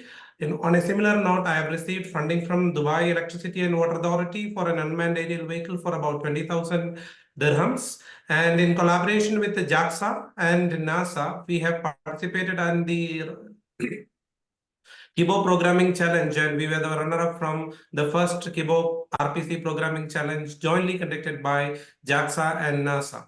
On a similar note, which was conducted by the Roscosmos on the World Skill Russia, I acted as a space system expert. And for ISRO, we have collaborated with IIT and NIT and the FOSI, where we have participated in the Mapathon event, and we were the winners of that particular event. And for Space Generation Advisory Council, and I am the national point of contact from United Arab Emirates. And collaborating with the Mohammed bin Rashid Space Center, I have formulated many remote sensing aspects for Dubai Municipality and other government institutions in UAE. And I'm an invited delegate at 62nd Corpus of United Nations Office of Outer Spaces. And for Korean Aerospace and Research Institute, I acted as the UAE Aerospace Collaborating Advisor. And for International Astronautical Union, I have a professional discovery of 4 asteroids, which includes a Mars crossing Hilda asteroid. And with the Telecommunication Regulatory Authority of UAE, I am handling the satellite aspect, and I'm acting as a satellite ground station expert for institutions who are planning to have their own stations in UAE. And with the ERs, we are acting as the Radio Astronomy Center for local universities in UAE. And for the Asians Regional Space Settlement Design Competition, I acted as a space settlement expert. So with this note, I would like to humbly request on what and why we are planning to have this kind of a research. So my first aspect on the research is about the Martian atmosphere. So why Mars? Why people are looking into more in terms of research on the Mars? So first, what is the current scenario of Mars? Is the Mars actually sustainable for human habitat? Actually speaking, at the current scenario, it is not.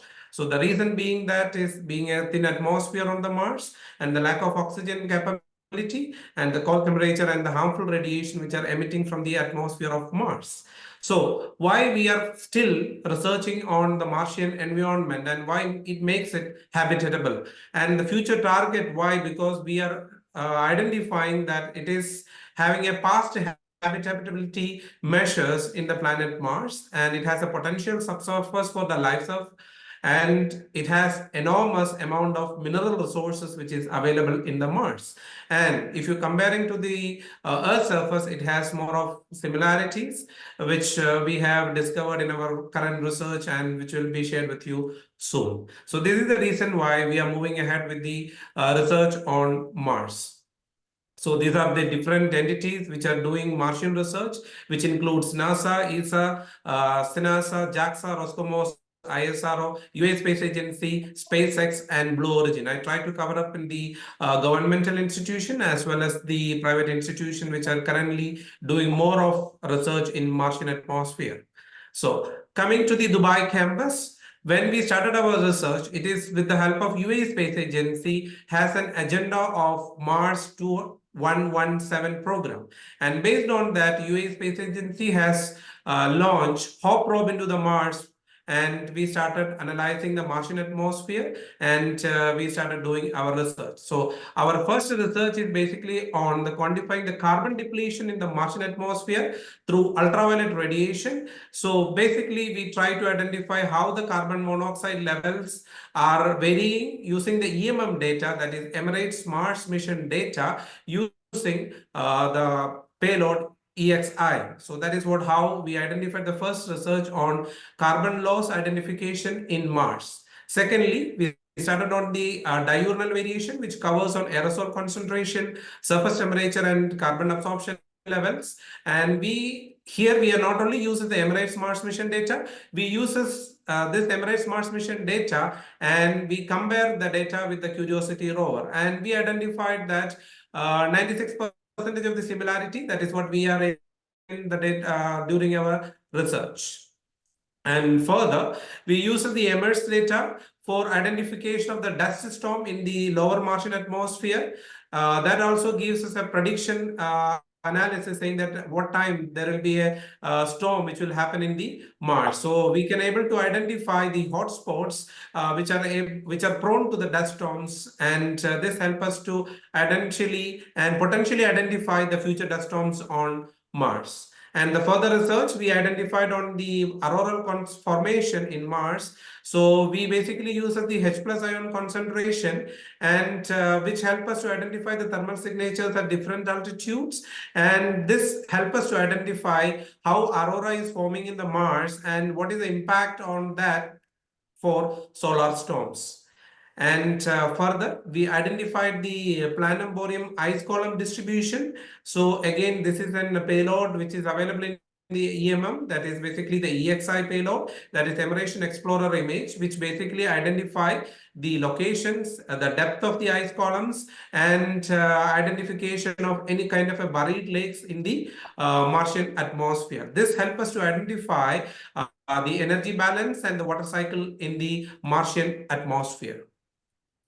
And after that, we try to identify that is that particular Martian planet is an habitable environment for human presence or not. For that, we identified different types of energy sources, how we can make this Martian planet into an habitable resource. So that's the reason why we have identified different types of energy sources in the Martian dome, which can help the human presence and to cultivate human in the Martian atmosphere.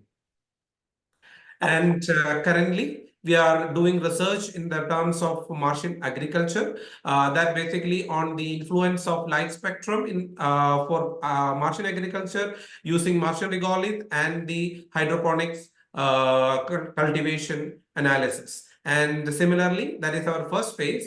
And in the second phase, what we are proposing is that we will be simulating the same Martian environment using a Martian simulator in our university, and we simulate the same sort of agriculture, and we identify that what is the difference between when it comes to Earth atmosphere condition and Martian atmospheric conditions. And also, we are doing one research on rovers, basically in terms of how shape memory alloys can basically used for extraterrestrial exploration aspects. That is one of the booming area where almost all space agencies are doing more research on this Martian and other rovers. So coming to the second part, we are having a fully fledged satellite ground station at our Amity University, Dubai, and our strength in terms of satellite ground station, which comprises of telemetry and telecommand system, antenna control position system, telemetry data visualization system, and dissemination systems. And why this particular ground station is advantage, that is based on the geographical location, because we are strategically positioned near to the equator. And in UAE, we have a clear skies with a minimal cloud, and we have a line of sight advantage from almost all satellites and advanced telecommunication network in our region. And how this particular ground station will benefit for Indian Space Research Organization. One, for having a reduced latency aspect and the cost effectiveness and the satellite coverage area, as I mentioned earlier, and the joint research and development aspects. Moving on, I have not covered up all the researches which we have been covered in this remote sensing aspect, but I have covered only the research areas which we have covered in remote sensing, which includes the disaster management, land surface temperature, vegetation analysis, water analysis, air quality analysis, forest fire analysis, land use mapping and monitoring, and war crime investigations. Our current satellite ground station is capable to do all these research in these particular areas. And my humble submission on this particular committee on the AUDC collaboration with ISRO is basically on the Martian studies, which I mentioned earlier in terms of phase 1 and phase 2. First is on the Earth atmosphere, and secondly using a Martian simulator, and third one is basically on the Martian energy sources. Secondly, on the satellite ground station, currently we are in the amateur band frequency, but if the ISRO needs to upgrade our capabilities on the antenna, we are ready to upgrade our antenna systems also. And we are having good resources from the remote sensing capabilities. So these are the two areas which I would like to put forward for the research committee to discuss and to have a potential collaboration from ISR. Thank you, sir. Thank you. Very good. Now, Dr. Singh, can we have your remarks, please? I think, sir, he has explained it nicely, and the main intention of his inclusion was we show that we have such a station in Dubai and we have these activities, so that if they would like to leverage our presence in Dubai for any one of their missions, is okay, which he can in the last slide categorically mention that. Otherwise, he has conveyed what he is doing, what are his strengths, and where he can be of where he can collaborate with this. Thank you, Dr. Chanta. No, I have no. Dr. Prasad, any remarks? Dr. Saratara, Yes, sir, I can hear you. you can hear me? Now, it's a very nice presentation. Do one thing, when you are talking about Martian surface, EMR data, so that you are mentioning, make it a bullet, so that it straight away hits the listener that what the work you have done. Can you put a slide down there? Just put your first slide, first or second slide. First or second slide, sir. Sarath, come back, bring the slides again, share screen, yeah. You go to the EMR, no, backward. Go to the first slide. Yeah, just keep it here. No, where you are, yeah, just keep it. Now see, what we can do on defining this, okay, and make it, bullet instead of this paragraph. So like here you see, reveal afternoon peaks in aerosol concentration, a point that concentration of aerosol in the afternoon. Sarath, this was one of my point also. See, it's too crowded a slide. Never make a slide with so much of write-up. It should be only in bullets, bring the essentials, and rest of it you have to speak. Don't put everything on the write-up on the slide and then read. It should be, and then nobody will be able to read this, small lines, nobody will be able to read. So there is no point in putting, but make it in bullets, bold like this, like what you have written, quantifying the carbon depletion. So like this, that the rest of it you speak. Okay, Sure, so revise the slide in this way. Any other comments, Prasad, before I give my? No, I think that is one thing. And you mentioned that most of the data I am getting it from Emirates Mars mission. That is the data we are utilizing. Or in the last slide, Sarath Sahab, you can always mention that our expertise in data analysis of Martian surface is also applicable to the data analysis on the Chandrayaan data, which has been collected by the ISR. So we would like to cooperate or collaborate with ISRO in the data analysis of the Chandrayaan, or we'd like also to collaborate on the the Aditya L1 data if it is required. That's these 2 points, you keep it in the mind and try and speak it. Thank you, Sure, sir. Thank you. Shivani, any comment or Sarika? Data, anything more? Bible? Those. Everything Shivani, you want to Shivani? Sure. So now my comments are that Yes, sir. the first one slide on Amity University, Dubai. That campus, beautiful campus, what you have, and It's a degree awarding university Amity has in Dubai. And so all that important, one slide on Amity University, Dubai, it is the best in the United Arab Emirates. So like that, no, I am from that, I have come flown all the way from Dubai and for this. So like that, one slide will be on that. Second slide is the actual ground station, which you have, so now before you go to the other things which you have mentioned, if it is, because that is something unique which you have created, and that also the geographical advantage, locational advantage you brought out beautifully. So then, you have this facility, beautiful ground station facility. Then you say that with all this facility, the activities which we are doing, the connections with UAE Space Agency and also with European Space Agency, all that.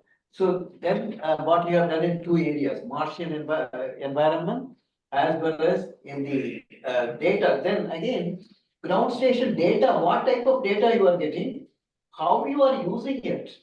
If something highlights anything, a good publication has come and you have synthesized a new knowledge from the ground station data, bring that. That has not come up.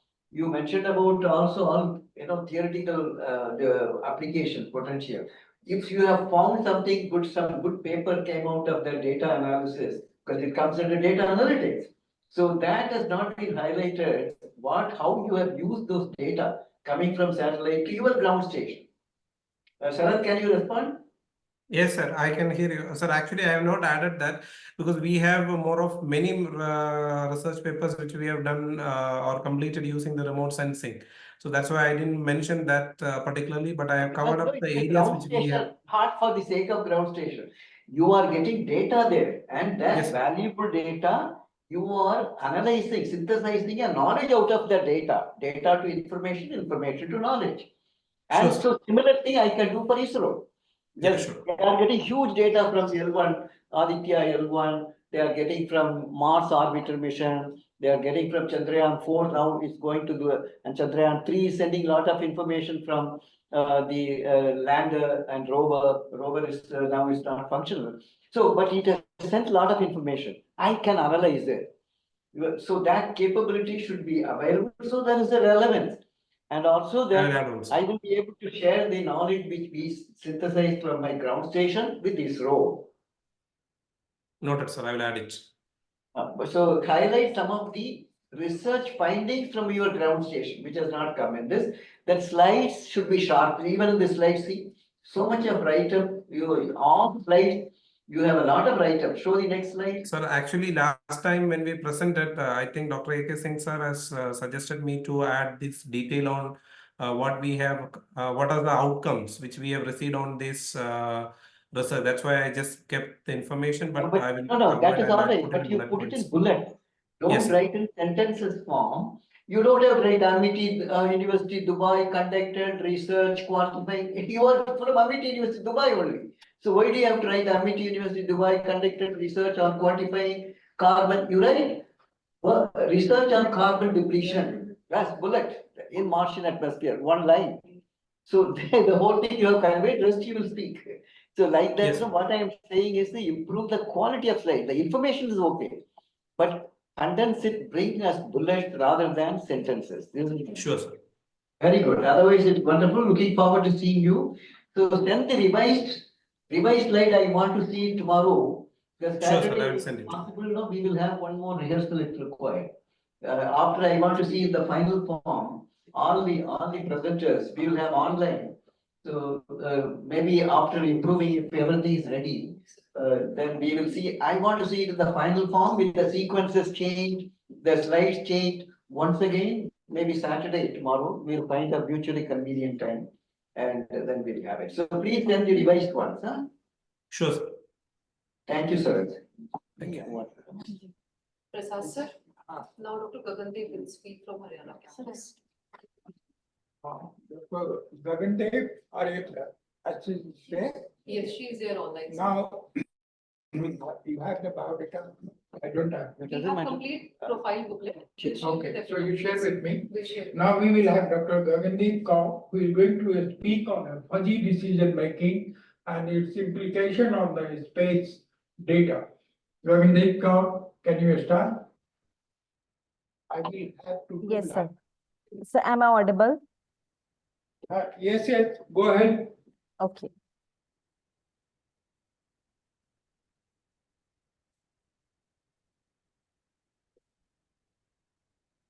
Good morning to one and all present here. You Myself. have received your ticket and all that, na? Sorry, sir. Okay, okay, go ahead, please. Good morning, everyone. Um, Myself, Dr. Gagandeep Kaur. I am working as an assistant professor at Amity School of Applied Sciences, Amity University, Haryana. The topic of my presentation is fuzzy logic-based intelligent decision-making process. Talking about my experience, it is not moving further. Let me just check. Oh, yes. Sorry for that. So I am working as an assistant professor at Department of Mathematics at Amity University, Haryana. Prior to it, I have done my PhD in mathematics from Thapar Institute of Engineering and Technology. My research areas are uncertainty quantification using fuzzy sets and logic, decision-making algorithms, and the probabilistic theories. Till now, I have in total 19 research articles published under various SCI and Scopus Index journals, having highest impact factor of 8.5 in the expert systems with applications. And one book that I have edited is one of the CRC Press, Taylor and Francis. And the software proficiency that I have is MATLAB, Maple, Mathematica, and LaTeX. H-index as of now is 13 and citations are 800 plus. Further, if I now let us just talk about the role of uncertainty quantification in the prospective space-related problems. First of all, space is a vast reservoir of uncertain information. In analysis of space-related problems, uncertainty may occur due to several things. It may be due to the unexplored nature of space because we don't know what is there. We don't know what is next. Next, we do not know that that the signals that may be there, that we may be getting from the space-related explorations, they may be noisy in nature. There may be hardware and software failures in which there can arise several gaps into the data. That is, the data can be lost or missed. So I have attached few snippets from my already done research in which this is the first snippet shows the data which is into the probabilistic dual hesitant fuzzy nature, which is having the chunks of the lost data that we retrieved using the Shannon entropy based optimization model, and we retrieved the result as given in the table below. Next, we can, mapping it with the space problems, we can apply the similar kind of research. We can apply the similar kind of research of bridging gap between the lost and missing data in the space data. Next, we have worked on to the gesture quantification of brain hemorrhage patients. This we can apply, as Dr. Shivani has already told into her presentation about the gesture quantification. We can collaborate together to get the gesture quantification done for the Gaggenaugh's posters and for the facial expressions. Now, quantifying uncertainties related to space data can be done on the basis of the remote sense data in which the processing of data will be done. In the fuzzy processing, what do we actually mean? That we will be assigning the suitable membership functions to the data, and on the basis of those memberships and the non-membership membership functions, we will be designing the uncertainty and deviation computation techniques and the techniques based on the aggregation operators. Then the suitable decision-making model is formulated, which is the blend of both of these, the deviation computation and the aggregation techniques. And out of that, we get the outputs and then we defuzzify them using the suitable mathematical models, and we get the defuzzified output. Next, the problem that I can work on to with ISRO is the autonomous rover path planning. So we can do that by designing the fuzzy controller for the task for each task of the rover.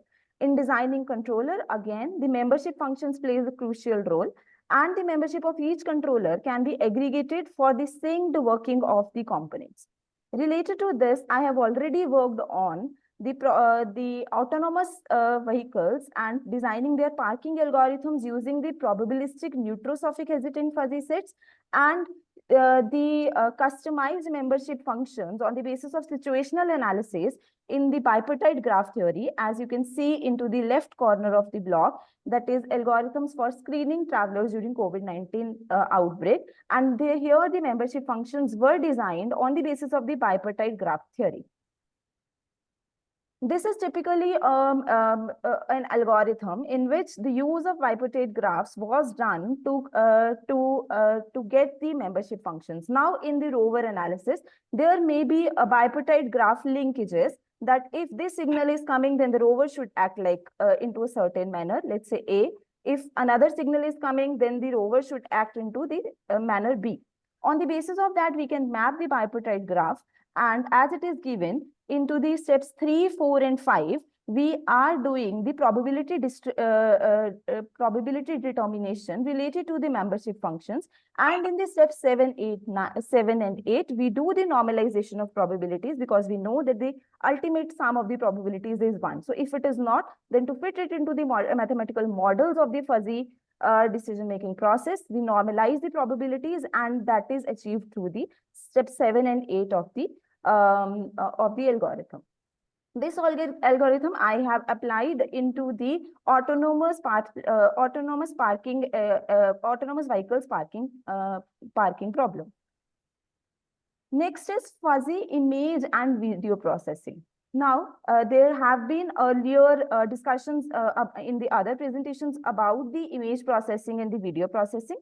My work is similar, but it differs into the manner that in the image processing, I will be using the neutrophobic transformer with aggregation operators.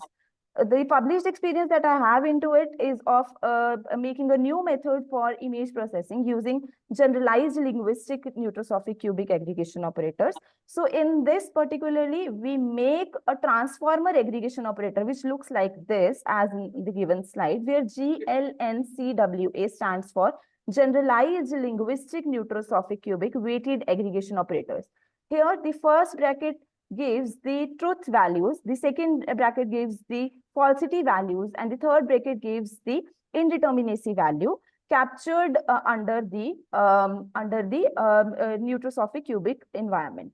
In this, if you see the functions A and B, these A and B can be particularized to different mathematical functions, giving us a basket of different aggregation operators, of which I am going to show in my next slides.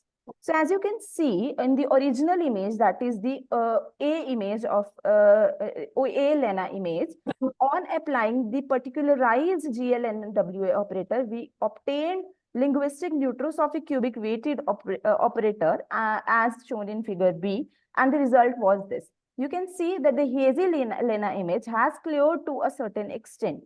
And next, by LNCWG operator, that is a weighted geometric operator, we obtained the C image.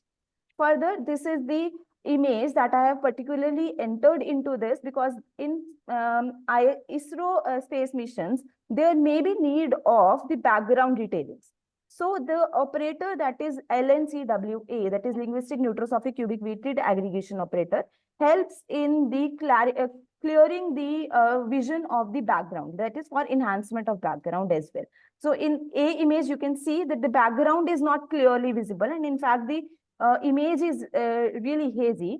And in B image, it has really improved after by the incorporation of the proposed operators.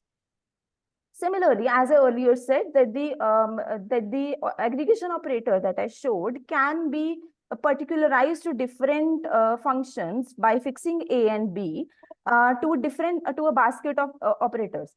I have analyzed and attached the graph related to the working of different aggregation operators. So if I need the minute object detailing, I will be using the weighted averaging and weighted geometric linguistic neutrophobic operators. If I need the feature extraction, I will be instead using the LNCWG, that is the weighted geometric operator. On the other hand, if I need the edge detection algorithm, then we will be using the Einstein geometric and the hybrid geometric. Here H stands for hybrid geometric linguistic neurosophic operators. And if we need the background enhancement, we will be using the linguistic neurosophic cubic weighted averaging aggregation operator. Further, on the basis of the foreground and the background, if we need the darkening of the background with the balanced foreground, we can do that by weighted geometric operator. And if we want to have the background enhancement with smoothing of foreground, that we can have with the linguistic neurosophic cubic weighted Einstein aggregation operator. So this is the work that we have done into the fuzzy image processing on the basket of the space research organization.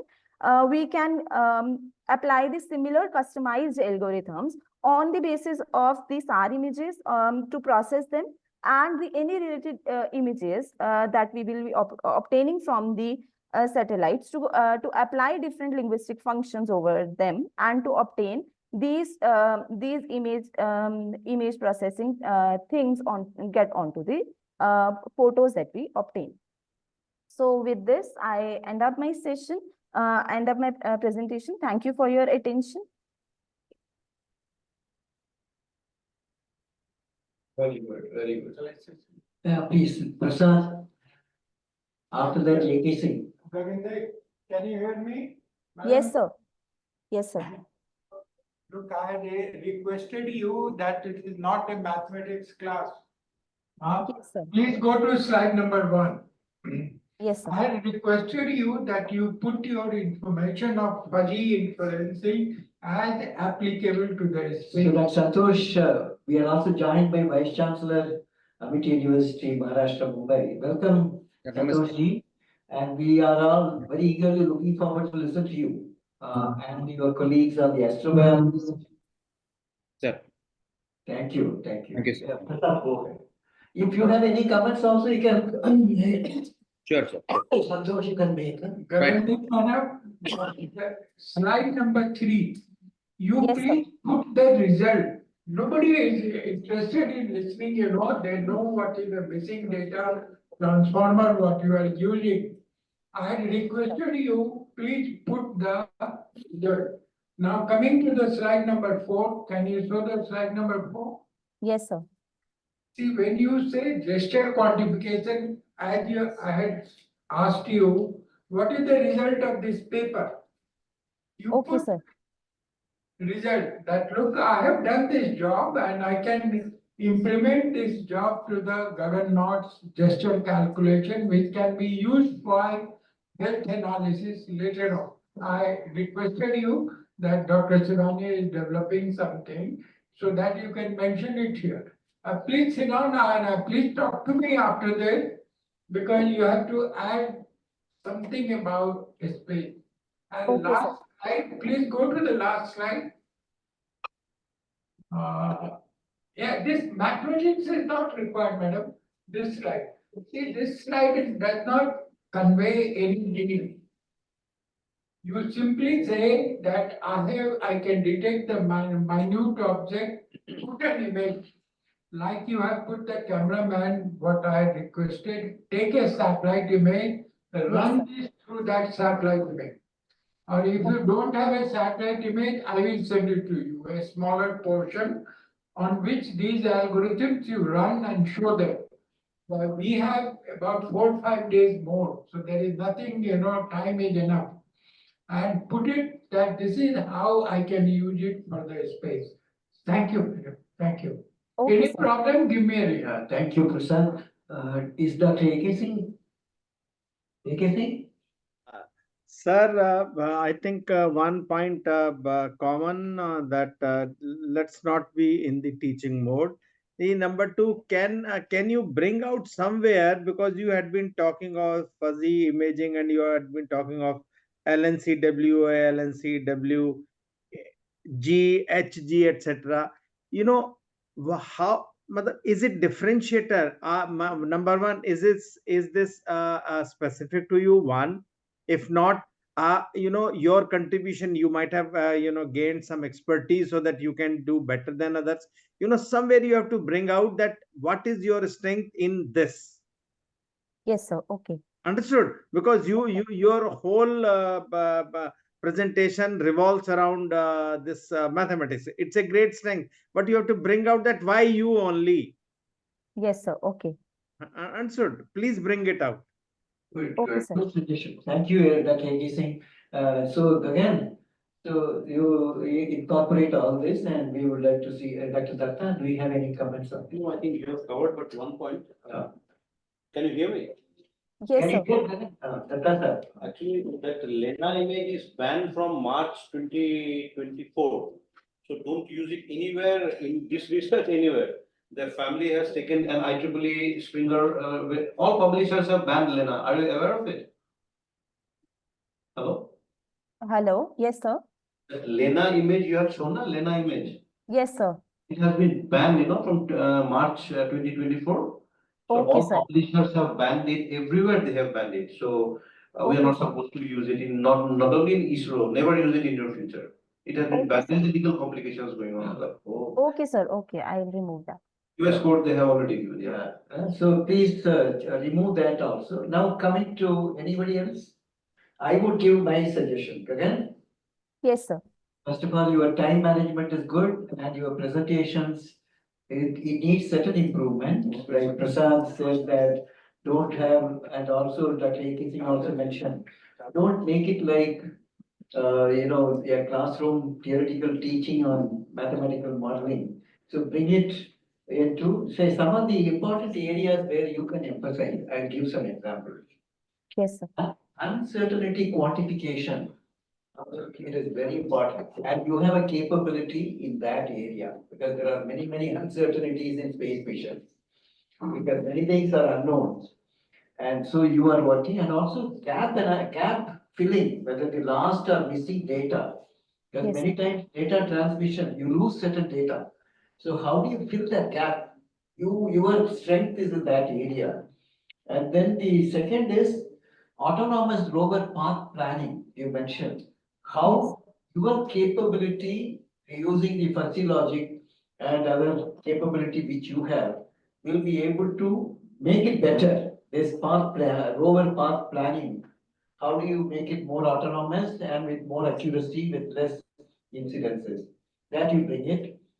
Then the fuzzy image and video processing and the dehazing, which you have used, that also in his presentation, we have mentioned as one of the applications, dehazing. And bring resolution, better resolution of the images. And so there again, you bring the application in space. Then the next part, last part will be, your slides have to be sharp. For example, the fuzzy image and video processing. The font has to be bold, like this, what you are showing. I Okay, cannot sir. read. Make this font bold, that is dark letters, dark letters. In the white background, then only it will come, or even dark blue letters, or black letters, bold. It should come in a bold way. Otherwise, nobody will be able to read this. Some lines will be seen, that's all. So please improve the quality of your slides. Yes, sir. In every slide, look at this. If you are going to see from a distance of your screen is at this level, and Okay, people, sir. maybe some people are above 50, 60. So you should look at how do you font size, font bold, then it will come up. See, first line is very prominent. But the other lines, the what is written there in the boxes, there's so much space is there. So you Yes, can sir. increase Okay. the font size as well as the letters bold, make it bold. These are some general suggestions. And then every presenter, one I want to give, because you will give 3, 4 areas. Finally, bring a summary slide. Because all that otherwise, they will be lost. Before thanks slide, remove the thanks slide, but put a summary slide. Because thanks, everybody is thanking, all right. You can say verbally thank, but that slide has to be replaced by a summary slide. That what is your competence, what is the problem you can address for them, and specify that area. This will be, if you have mentioned 3 areas, bring the three areas in the last slide. So it is like a recapitulation of what you have spoken for 15 minutes. So Yes. then that will be registered. And they can look at that slide, they will know what you have spoken, what you want to do with them. So please, this is for everyone. Yeah, all of you, please make a summary slide. She has made. So, summary slide is important, so that will give 15 minutes. I don't know what she spoke. I've noted it, I will make sure this. Yeah, please ensure that every presentation will end with a summary. Good, very good. Very nice. Now, who is the next presenter? Next is, Dr. Rika Sharma. Sarath, it's for you also. Now, I think we will request, since Vice Chancellor has joined, his time is very precious. So can we have your presentation, Santosh ji? And thank you for joining. And you have a big team is coming, and we are so happy. Astrobiology, there's a separate session, so you will have to completely moderate the whole thing. Right, sir. Sir, my presentation is not yet complete, sir, but the things which I have, let me present it. So And first also of all, your colleagues are also here, or they yes. will be? Yeah, he will do his separate. Selva Kumaran will do a separate presentation, sir. So let me just share my screen. So welcome everyone. It has been a very big important linchpin with the University of Mumbai that we have started the Center for Excellence in Astrobiology since we are here for a period of 4 years and odd. We are doing a significant development. We are currently the nodal center for ISRO. We have, as of now, we have conducted 2 of the ISRO training programs in our Center for Excellence. And this Center for Excellence comes under the Dean of Research, Dr. Penna Suprasanna is the Dean of Research. And this is our crew of the basic Center for Research, Center for Excellence in Astrobiology. Renita Joby with the expertise in microbiology, extremophils, space biofilms, etc. Snega Gokani and Dr. R. Selva Kumaran, they both are trained in ISRO. And on space weather forecast, ionosphere physics, remote sensing, etc. And Dr. Pavitra Shegar, who comes from University of Philadelphia, who had done a work on astrobiology and hydrothermal systems and mass analog studies. Vinod Pannan, who is currently venturing into quorum sensing, drug designing, and space biofilm activities. We also do have a collaboration with the 3 of the important people. President, Mars Society of Australia, Dr. John, astrobiologist from NASA Ames Research Center, Jen Blank, and analyst BD, National Director for Mars Australian Society. So these 3 people have physically visited us every year, and last year they were with us. And we have these people, collaborators from India and abroad, who also are now being periodically being taken. We have roped in 7 more of the people who are also there. So the area of expertise in astrobiology with regard to the faculty per se, Dr. Penna Suprasanna is a director earlier working at the Baba Atomic Research Center. And he is expertise in radiation biology. And Renita Joby working on extremophils. Snega Gokani on remote sensing and planetary atmosphere. And Selva Kumaran on solar flash and solar storm. Pavitra Shegar on planetary hydrothermal analog studies. Vinod Kannan on space biofilms, and myself with the expertise on cellular modulations in zero gravity. So this center currently has a lot of productivity since 4 years, and this is the 1-year abstract which I'm giving you here. We have some significant seminal publications, articles, and books. We have been funded with extramural funding, 3 fundings, 14 have been submitted, and we have conducted 9 international and national collaborations as of. So the ongoing work we currently exist is majorly, number 1 is on the Mars Amity research station that is being currently done and that exists in the Leh Ladakh area, which is a terrestrial analog, and we work on that one. Periodically, we take visits to this Mars analog station every year. The other one is the payload that we are planning to put up in the space with the planned Gallus. We are working on it, and this is an NDA that has been signed by ISRO, and we are working on submitting it, submitting of this payload. The third important thing is our extramural funding from UC Berkeley SETI project, which is to identify extraterrestrial life. So there were two arms here. Number one, to get the waves, audio waves, and the other frequencies by which we could identify if there is going to be any ET life. The other one is on to studying certain extremophils on research on the Mars Analog Station, Mars per se. So we do a simile, which is a Mars Analog Station experiment to study the extremophils. So we have collected a variety of samples. Dr. Renita Joby is in charge of this one, and she is currently working on identifying the extremophils from this analog station. The fifth one is the origin of unicellular life study based on the meteorite artifacts. We are currently interacting and collaborating with ISRO, and we are working on this to study if there is any existence that we could study through the meteorite artifacts. And the next one is on microgravity and cosmic radiation on the plant growth. We have a set of experiments here on the microgravity and cosmic radiations to study the modulations in the plant growth per se. And we also do this kind of a simulation with the payload. That is what we are currently planning. The space biofilm activity is with the Pseudomonas model is being undertaken by one of our scientists, Vinod Khanna, and space weather and planetary atmosphere with magnetosphere dynamics is being taken care by Snega Gopani and Selva Kumaran. Selva Kumaran will be presenting it in a detailed fashion a little later. And then modeling of hydrothermal systems. We have taken Puga hot spring as an analog study. Dr. Pavitra Shekhar is working on this part. And we do also have an MSc astrobiology currently in place with Amity University, Mumbai. Currently, we have a total of 11 of the students who come from different spheres of life. And, they have a very active curriculum in that, they have taken a lot of active trips to the analog places. And just to give a brief on the Mars Amity research station, which is called as Mars, which is a terrestrial analog. You could see here, this is the group where we have a terrestrial rover, and the map on the left side gives you the picture where the Mars Research Amity Research Station site is located, and the places in which the expeditions have been carried out. We periodically do that every year, and this year also, we are just doing that in the coming months to come. And this is a glimpse of what the activities that we study.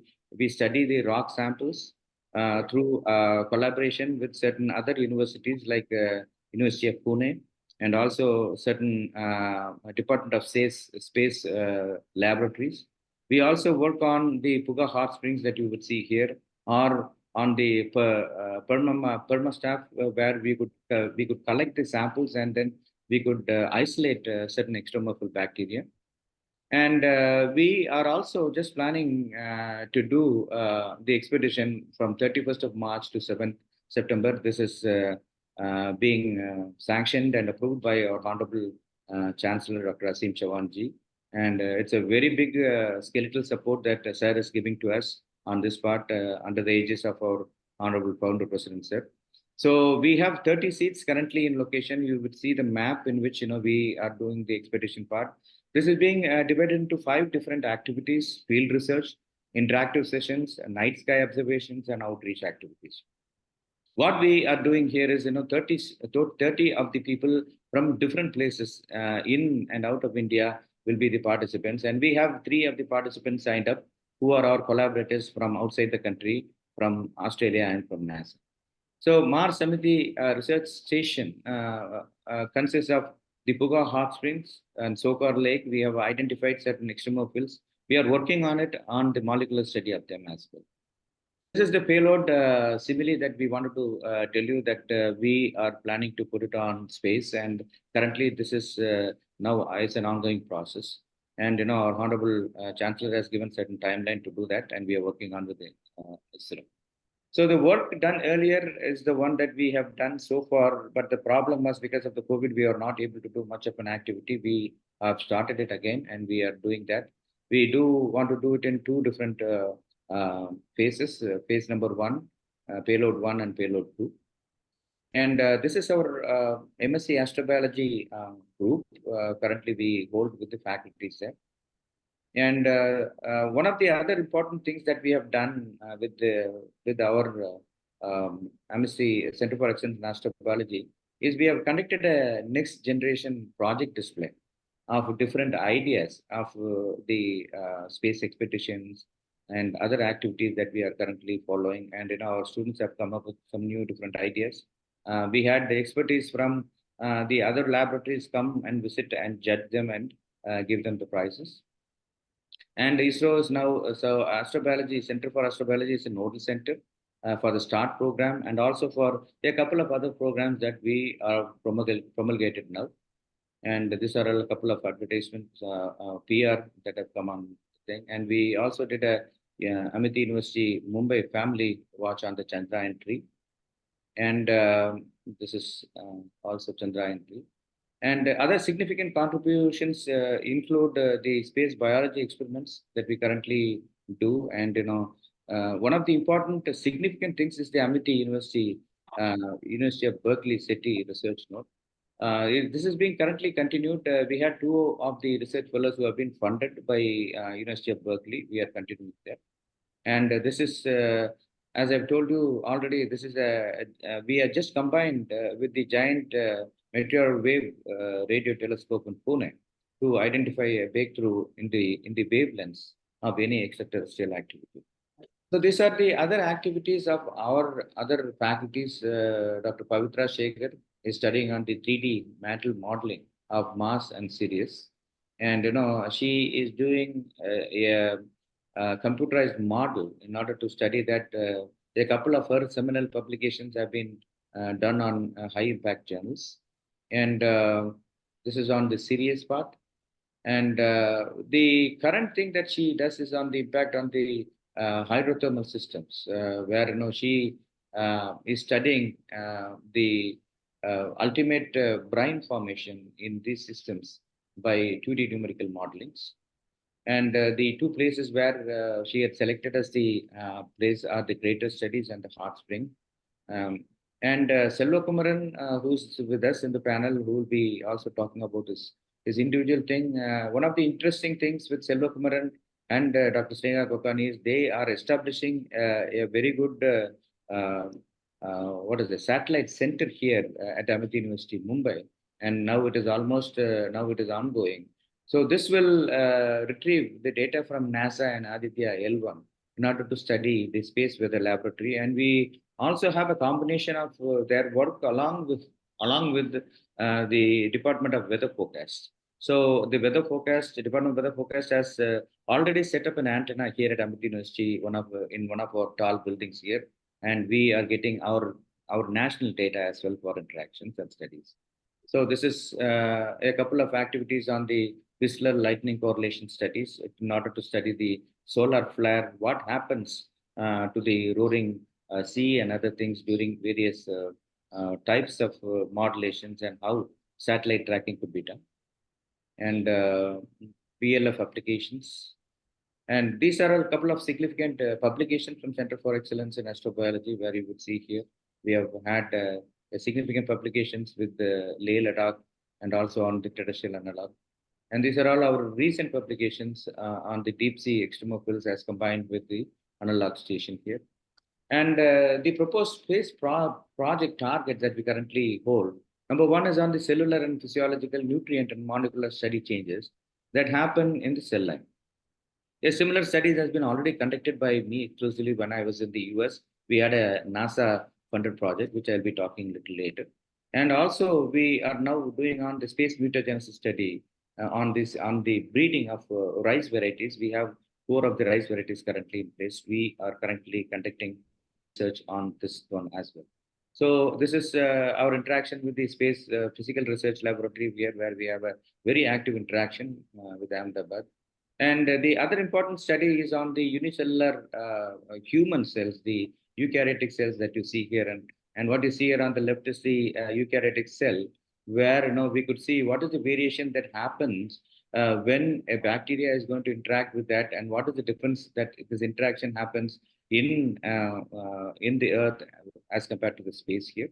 And this is an extreme activity of the modulation of the cells, where the inset picture that you would see here is the human cells, which you see bigger on the right side, are without any modulation per se. But you could see the one which is on the bigger thing is with total modulation and rumbling of the cell surface, which is a unique finding that we have done it as well. So one of our students currently, we have put him onto a space mission, and this is a lunar analog station. We have combined with one of our friends there with the Poland, and he's one among selected as a person as an astronaut trainer currently. And we also do conduct collaborations with the Gaganyaan mission of the ISRO. So currently this is being done where we wanted to study the human cellular changes in molecular study of space mutagenesis in microgravity research. So there are certain systems in place where we use them to grow the cells, and then these cells will be taken up in the mission and then get back, and we will see what is the real modulation that we do. A similar kind of experiments have been already done exclusively by me when I was in the US.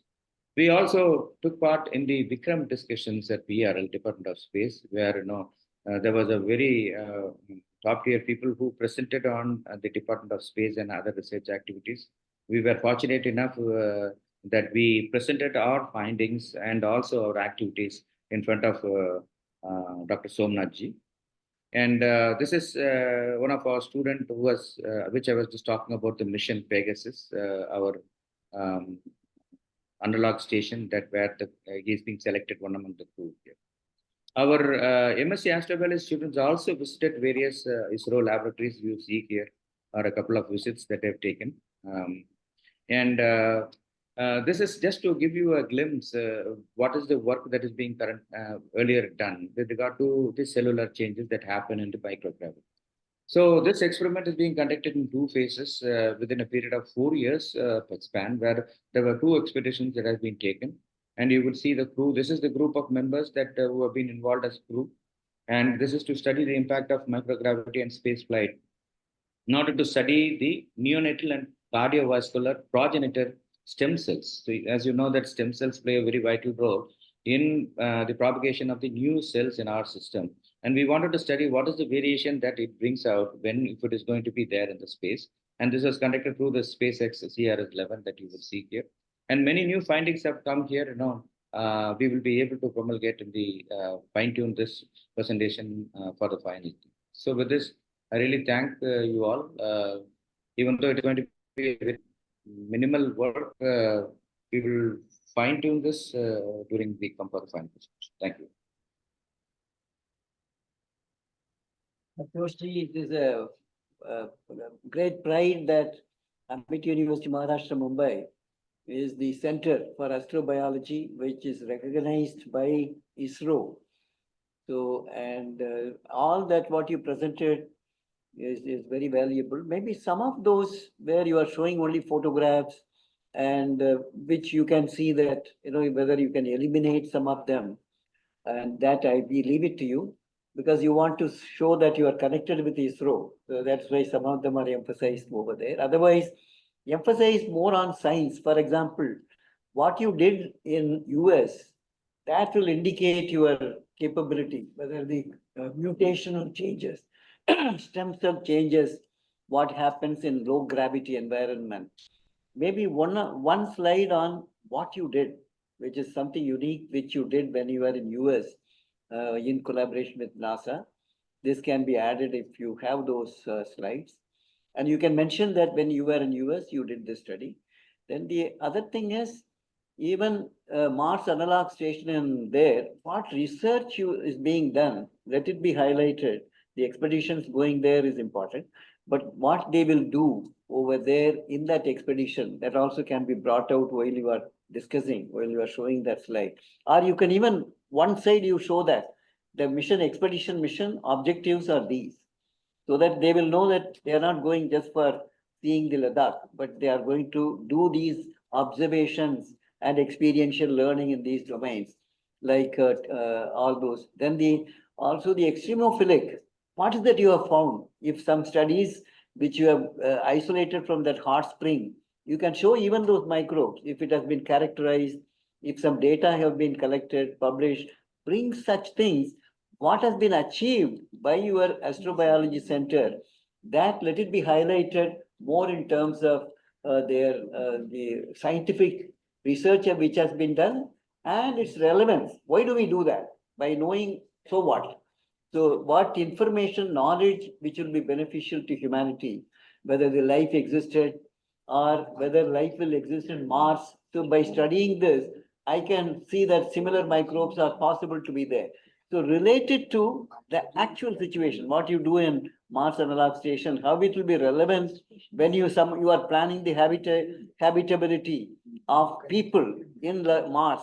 These are the things which we can relate it also, so that people will know that this is being done for this purpose. So these are some suggestions, and I'm sure you will be able to moderate, and because they will depend totally on you for this center, because there's only one speaker from their side. So the rest of it is going to be from Amity University, Maharashtra. So over to you, Santoshji. Otherwise, it's wonderful. Fine, sir. Sir, just wanted to inform you that this is a very rough presentation. Since I was now, Dr. A.K. Singh, your comments, please. Sir, let me just conclude, sir. With regard to the work that has been done in the US, certainly there will be 2 slides which we will include. Right. With regard to the Mars Analog Station activities, we will do that. As I told you, it's a very rough presentation. It will be fine tuned as per your. Very good. We will certainly do that. Yeah. Thank you, Dr. Singh, sir. I think, sir, if we really see, there are 2 big connects between ISRO and Amity. One is Dr. Prasad, and other is Amity University, Maharashtra. Santoshji. Santoshji, where we have strong linkages. Sir, not me, sir. The whole and Neha and Selva Kumaran, they are all from ISRO. They have come from ISRO. I think this Amity University, Maharashtra, this is the area which would be expanding, in future. Correct. And I will request Honorable Vice Chancellor, if he would like to include 1 or 2 slides in the last solid slides, where we would like to, work, new areas, or where we want to augment or expand the present collaboration, because it looks that there is a long journey where we are interacting with ISRO. We have good relations, means professional relations, but something, kind of a reiteration or something exclusively bringing out that this is a now proposal in the present workshop. That is my submission. Santoshji, what he is suggesting is that bring a summary slide, because you are showing your wide spectrum, so people will lose your essence of what you presented. So bring that in the last slide or last 2 slides. No, so the future perspectives, as Dr. Singh says, will be brought in. Thank you. And can you also request your people to come on? Selva Kumaran, is he going to make the presentation now? Yes, sir, I can make the presentation. He'll do a separate presentation. No, are they ready, or they will come later? Yes, sir, I'm here. He's already there in the panel, sir. Yes, I'm here. Sir, with all your permission, can I just take a lead? Please go. You go ahead, Santoshji. Then thanks for joining, and thank you. Thank you. Can we go data analysis? We will start with Sarika, and then we'll come back to because Vice Chancellor is very, his time is precious. They have been waiting. To whom are you going? Dr. Rika Sharma. Dr. Rika? And then Sarika, or shall we finish with astrobiology? No. No, sir, they are waiting just long. Okay, Rika, okay, please go ahead. Rika, are you there? Dr. Rika? She's there, sir. Yes, sir. Good afternoon, sir. Please start. Yes, sir.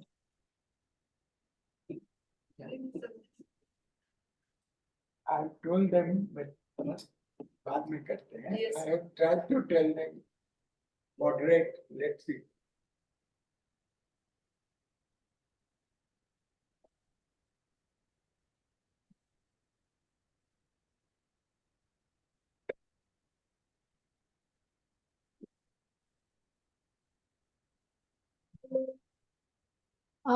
Very good afternoon to Honorable Chancellor, sir, and all the esteemed dignitaries present. I am here. I am Dr. Ika Sharma. I am Associate Professor in Computer Science and Engineering Department from Chhattisgarh campus. So, data-driven anomaly in spacecraft remote sensing. This is the area which I will be discussing. Something about myself that I have completed my PhD from National Institute of Technology, Raipur, Chhattisgarh. I am a research fellowship of INTI International University, Malaysia for 3 years. And I have worked in NASA Earth Science Research Laboratory data for climate domain. And these are some of the publications related to that domain. So anomaly detection in the climatic data is the climate indices that capture teleconnections. So climatic data is computed both in a space and time. And here we can see that whenever there is a abnormal happening is there, that extreme situation, and these are the areas of interest. So when the temperature or when SST, for example, here we have taken ocean Nino index in which SST and SLP is taken into consideration, that is sea surface temperature and sea level pressure, in which we identify something not normal, then that is area of interest to find out that what event will happen due to those changes in the climatic parameters. So here this extreme events, this events when further it was studied, it identified that this this particular events leads to the El Nino event. So sea surface temperature anomalies in a specific region because it is a spatio-temporal domain. So here we have a space and this is a time varying that is shown in years. And this is the visualization of satellite images, which refers to this particular time series with these images.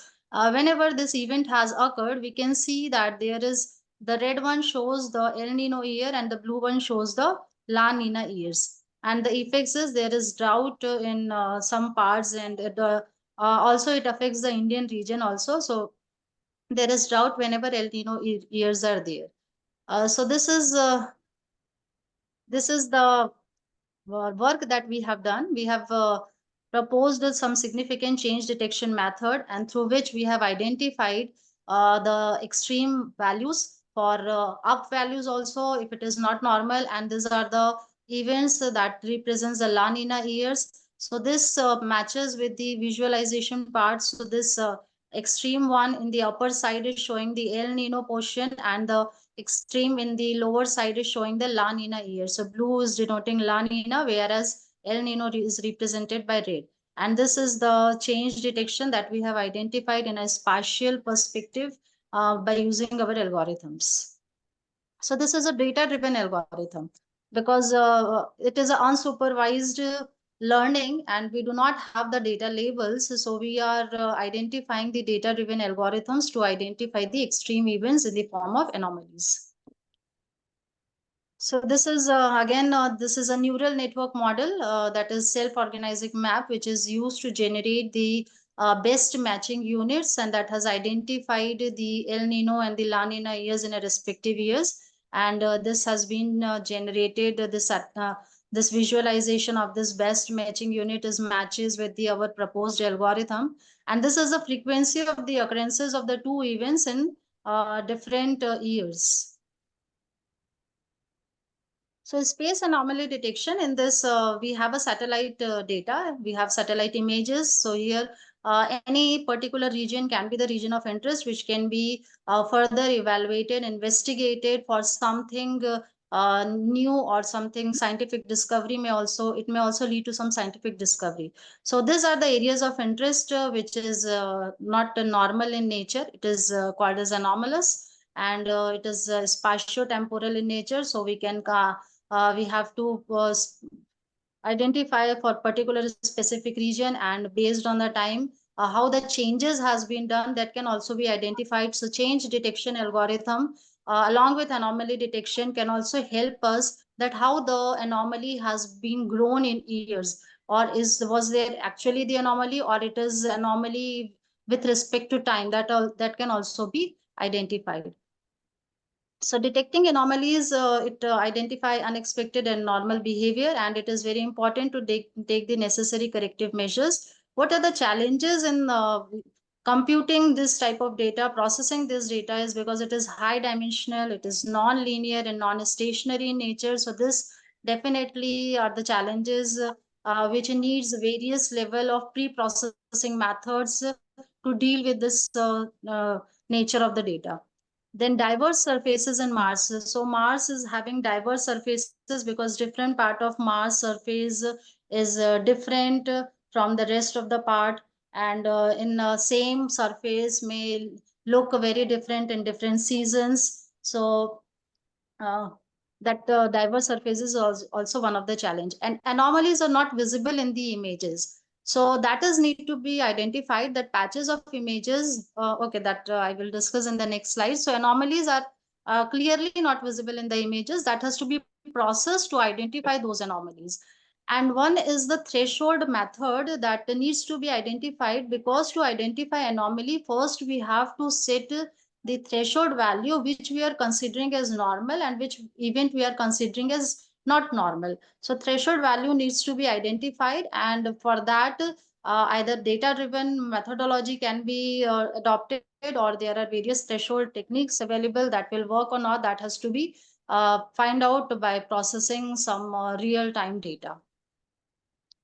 So this is the anomaly score. Here the surfaces, Mars surfaces are there, and this Mars surfaces are not it is not the same, it is different from other parts of the Mars. And this this is the method that we can adopt, that the first data collection will be there, then data pre-processing will be performed, multi-model data fusion will be there, because we will be having data from various satellite sources, and we will be including some ground truth in-site measurement, or satellite images, remote sensing data. So multi-model fusion can be done. Graph-based representation, online learning and adaptation, and dynamic thresholding. This needs to be identified for anomaly detection. For this, we can use either the standard methods that is adopted, or we can go for the data-driven algorithms that we have to propose, that we have to identify. And then finally, it will give some decision-making response can be done if it is related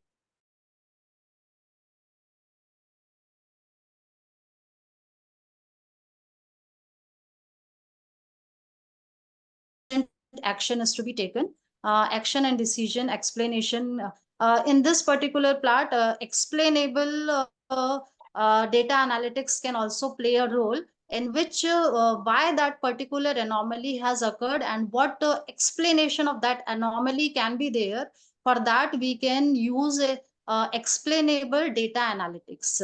Just like we have explainable artificial intelligence, we can have explainable data analytics here that will tell about the reason of why that has been considered as anomalous, and what is the so that in future production it can help us. So one of the areas that I have identified is the surface anomalies. Here image patches in which defects appear can be modeled using deep neural network. So images can be retrieved, patches of images can be retrieved from the satellite images, and it can be cloned to get the corresponding query region, and then anomaly score can be generated with the help of the algorithms, and that anomaly score will help us to identify, if higher the anomaly score, then that is the region of interest which has to be further diagnosed and which has to be further investigated. So this is one of the method that we can adopt.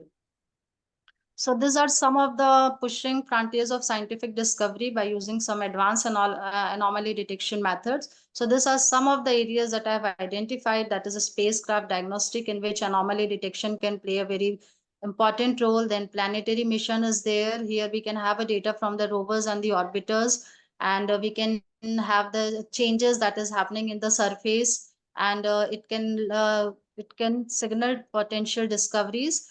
If there is something unexpected pattern, and if astrophysical domain experts can analyze, then that can lead to a new phenomena. Then we have a space weather monitoring, monitor space weather data to identify if there is any changes that will happen and that will affect the spacecraft. So that can also be studied. And for this particular proposed area, I will be using this advanced technologies that is now being used, deep learning methods for a space time series. If we have an input as a space time series, then we can go for recurrent neural networks. If you have a satellite images to find out the patches from the images, and then train the model using convolutional neural networks. Hybrid ensemble method can be used because if we have some weak learners, then we can ensemble those methods to generate a strong learner so that accuracy of the model can be good. And this is the data driven real time monitoring and alerts, where we will be continuously tracking and monitor the data. And whenever there is any anomaly occurrence, a notification, or when there is identified, then immediately alert has to be sent because it can be critical for a space mission. Some of the anomalies that can happen is the unexpected temperature changes, there will be power fluctuations, unusual movement patterns can be there. So algorithms can be built to identify the spacecraft over time and flag deviations from expected patterns. Yes, yes. Very good. Thank you, sir. So this is all about my presentation. Thank you, Dr. Rika. Now, Dr. Prasad, anything you want to say? Rika, I will speak to you. Speak to me, some points needs to be clarified. Okay. Yes, sir. Dr. A.K. Singh? Sir, I think this is not my field, but what I felt that she has explained. But explaining everything a bit, generic. I think she anomaly detection. She can ultimately, in the last slide, say in what way she can contribute in the focused way, because it looks though she has made this for further, because proposed areas ultimately, because one is, if I ask, because I'm not from this field, is it a new area? Do they might be knowing all these things, if I am not wrong. So ultimately we have to tell them that, okay, you know, this is in the public domain or in the literature, but this is the differentiator. Here I make myself different, or here I can be of some use. That kind of a thing exclusively, if you can bring out, because I'm not from this field, that's why I'm not able to really appreciate or comment much. Thank you. Dr. Yes. Sarika, anything you want to say? Okay. Now, let me give my remarks. Dr. Rika? Yes, sir. Yes, sir.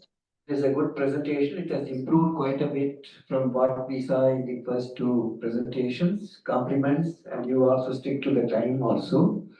Now, some suggestions. The first slide, can you go to the first slide? Yes, Where you are showing your publications, competence. The first one, first slide. Yes, sir. So when you are showing this, after showing all this, you worked in NASA, ESRO and all. What is the competence you have developed from these publications? You have shown publication, okay? What is that core competence from these publications you have developed over the years? So this should be used to spell out. Like first, the approaching using first D for telecommunication, and which one you want to say meteorological analysis. So I have developed competence which is visible from my publications, and that is on anomaly detection. Isn't it? That is the main thing which you want to, all this common thread for in all the publication is what? Rika? Yes, sir. Yes, sir. So you have to mention that. Okay, after Yes, showing sir. this presentation, this illustrates my core competence in the field of the anomaly detection, which could be used in space. So that is how you should, instead of just saying I have so many publications, but how it is relevant to space, you should bring. Okay. The second Yes, is sir. space weather monitoring, surface anomaly detection. These are all very relevant. So the last slide, you can Yes, actually sir. pick up a few areas how you would do, which is different from if others have, or even ISRO, what they have been doing earlier. Go to the last slide now. where you have given what you can do for space. I want that this is also all right. This is where you have given a basket in which Yes, sir. what is your competence and how you would do using your competence in this, like for example, spacecraft diagnostics. This is, you have just put an area, but Yes, how you would do using your competence in anomaly detection and what could be the spacecraft problems. It gives us an example. Say, like for example, if there is the propulsion, in that yes, sir. propulsion, there is no stage one opening up, and then you have found a problem in the aircraft or a orbit, it is now going predicted trajectory, now it is deviating from predicted trajectory. It's an anomaly. So give Yes, sir. Yes. certain examples like this, and then having detected it, the corrective measures can be done. So I want you to elaborate and pick up where you feel this is the spectrum, but I will be able to do this, and this is how I will do that. Then you have thought of. Otherwise, you have just you decide what you want to do, but you have thought of also certain specific areas, whether it could be the planetary mission. How do you plan a planetary mission? Then you have to expand on that. Or Yes, space sir. Yes, sir. monitoring, how you would do that using your competence should be also Yes, sir. mentioned. Yes, sir. Sir, I will be concentrating on this data driven. So, Yes, yes, sir. correct. So So, that I will elaborate. Yes, sir. and I elaborate, and even you can add one more slide that I am picking Yes, up sir. Yes, from this basket two areas, and this is how yes, I sir. will do, which is relevant to space. Yes, So, sir. Yes, sir. very good. And this is a good presentation. Now, Sarika, can we start? Thank you, sir. Yeah, Madam, please. You can stop sharing slides. Yes, sir. On the Ms. Rika, and you will be getting the tickets now, so you have already got that, I think. Yes, sir. I have got that, sir. Thank you, sir. Thank you so much. Okay. Looking forward to seeing you in Bangalore. Yes, sir. Thank you, sir. Thank you. You stop sharing. This is stop sharing, please. Yes, sir. Yes, sir. Yes, sir. Sarika, please Yes, go. sir. Share the slide. My slides are visible, sir? Yes. Yeah. Just show it on full screen. Slideshow. So good afternoon, everyone. I am Dr. Sarika, a professor in Amity Institute of Information Technology, Amity University, Noida. A brief profile about me. I am PhD in mathematics with applications in computer science, and I am associated with Amity University since 2005. And I am the author of more than 100 research articles, which are being Scopus indexed, and 9 patents are being filed, and from them 4 are granted in the field of image processing, augmented reality, artificial intelligence, Internet of Things. We in our department have organized 11 episodes of IEEE International Conference. Candidates have completed their research work under my guidance, and 8 are pursuing in the diversified areas of image processing, computer vision, quantum computing, and one of them is doing satellite data analytics. Currently, I have completed one research project on foreign object detection on runways using visual and millimeter wave image processing, which was sponsored by DRDO. About the research accomplishments, and although we have a few papers in the data analytics, but I have included here which are just specific to the satellite data analytics. So one of them was automatic detection of weapons that is being used in military based on deep learning. It utilizes multi-level CNN architecture to classify 3 kinds of images: aircrafts, guns, and tanks, for the detection of weapons in an image. This proposed system achieved an accuracy of 97.7% for the image classification. The experiment was performed on the dataset of 2,700 satellite images using TensorFlow and Keras. Another model which we have proposed is satellite image classification using a multi-level CNN architecture. In this, the model is being proposed to deliver 5-fold improvement in training time and rapid prediction of 20 classes. These 20 classes may be agricultural, beach, buildings, dense residential areas, forest, freeways, golf course, harbor, intersection medium, residential, mobile home park, overpass, parking lot, river, runway, sparse residential, etc. So these all classifications are necessary for real-time applications. The created dataset contains 10,000 images, which is being collected from GitHub repository as well as the internet. And we have also collected some temporal data, which has been available after every 1 hour on the internet. The proposed multi-level convolution neural network achieved an accuracy of 98.14% on the training dataset, wherein the training dataset comprised of 7,000 satellite images with 350 images in each of the class. Apart from that, we have done one paper in application of satellite imagery in various domains. This paper presents a detailed review about working on various SIDS, means satellite image time series algorithms in different domains like observing deforestation and forest fires, classification and monitoring crop growth from seedling to full growth, land cover distribution, covering shrubs, evergreen forest, in previous data, forests, etc., and how urbanization has been taken place from the starting. This is being done by comparing images taken at 2 different times.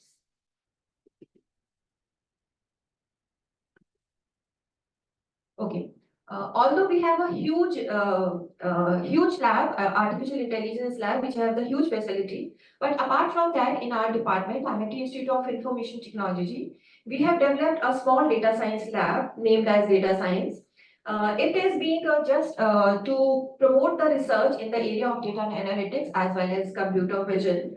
We have 2 servers and we have the hard disk, HDD and RAM, and we have 42 TB storage space. Apart from that, we have few workstations, NVIDIA GeForce RTX 3060.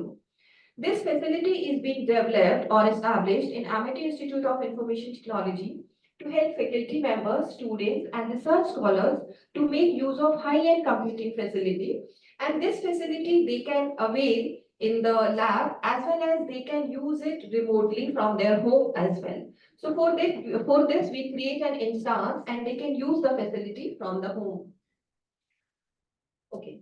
Apart from that, we have completed one research project sponsored by DRDO ARGB, which is design of all-weather foreign object detection system on runways using visual and millimeter wave imaging.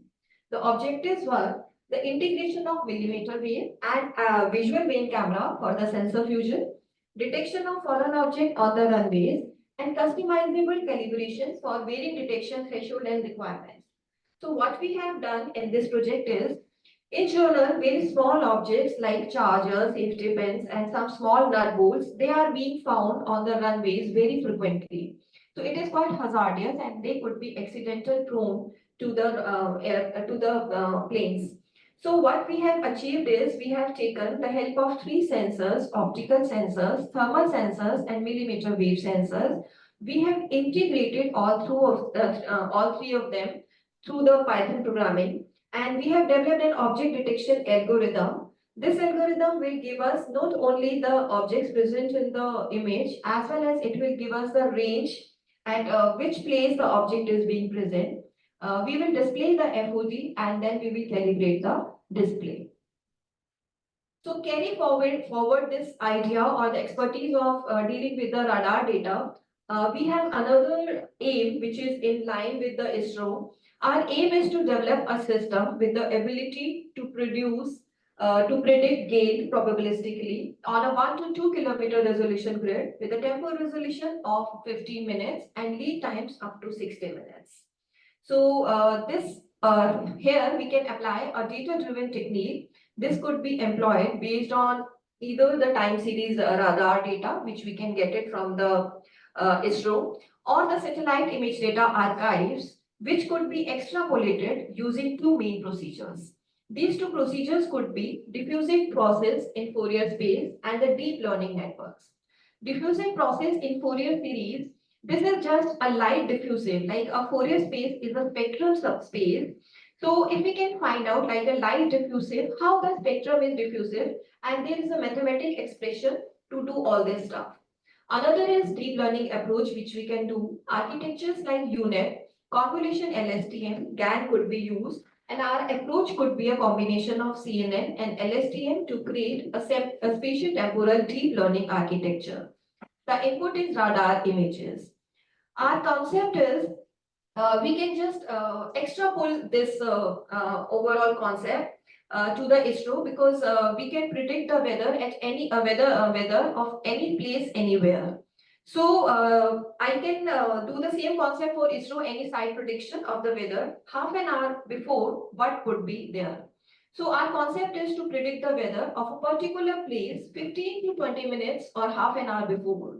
The problem came mainly because suppose an aircraft trying to land on some secure landing strip, then what we want to tell the pilot, what is the weather there so that he can land or abort the landing. So the same concept could be applied to anywhere, any site being proposed by the ISRO. So this further could be extended for the data analysis produced by ISRO like satellite imaging data, weather data or the space data Aditya L1. So I have I have identified 4 research problems on which we can work upon or collaborate. The first is super resolution image generation, in which where we have the standard image. Generally, the satellite images are of the size where 1 pixel is of 10 meter cross 10 meter. So we could apply the generative adversarial network to convert it into a pixel of 1 meter into 1 meter or less. So for this, we can do the satellite image analysis. Just an example for moon images, which helps in understanding image surfaces better. And we are working on spatial temporal GAN to have time domain high resolution images like SAR images. Just a brief of GAN network, what it is.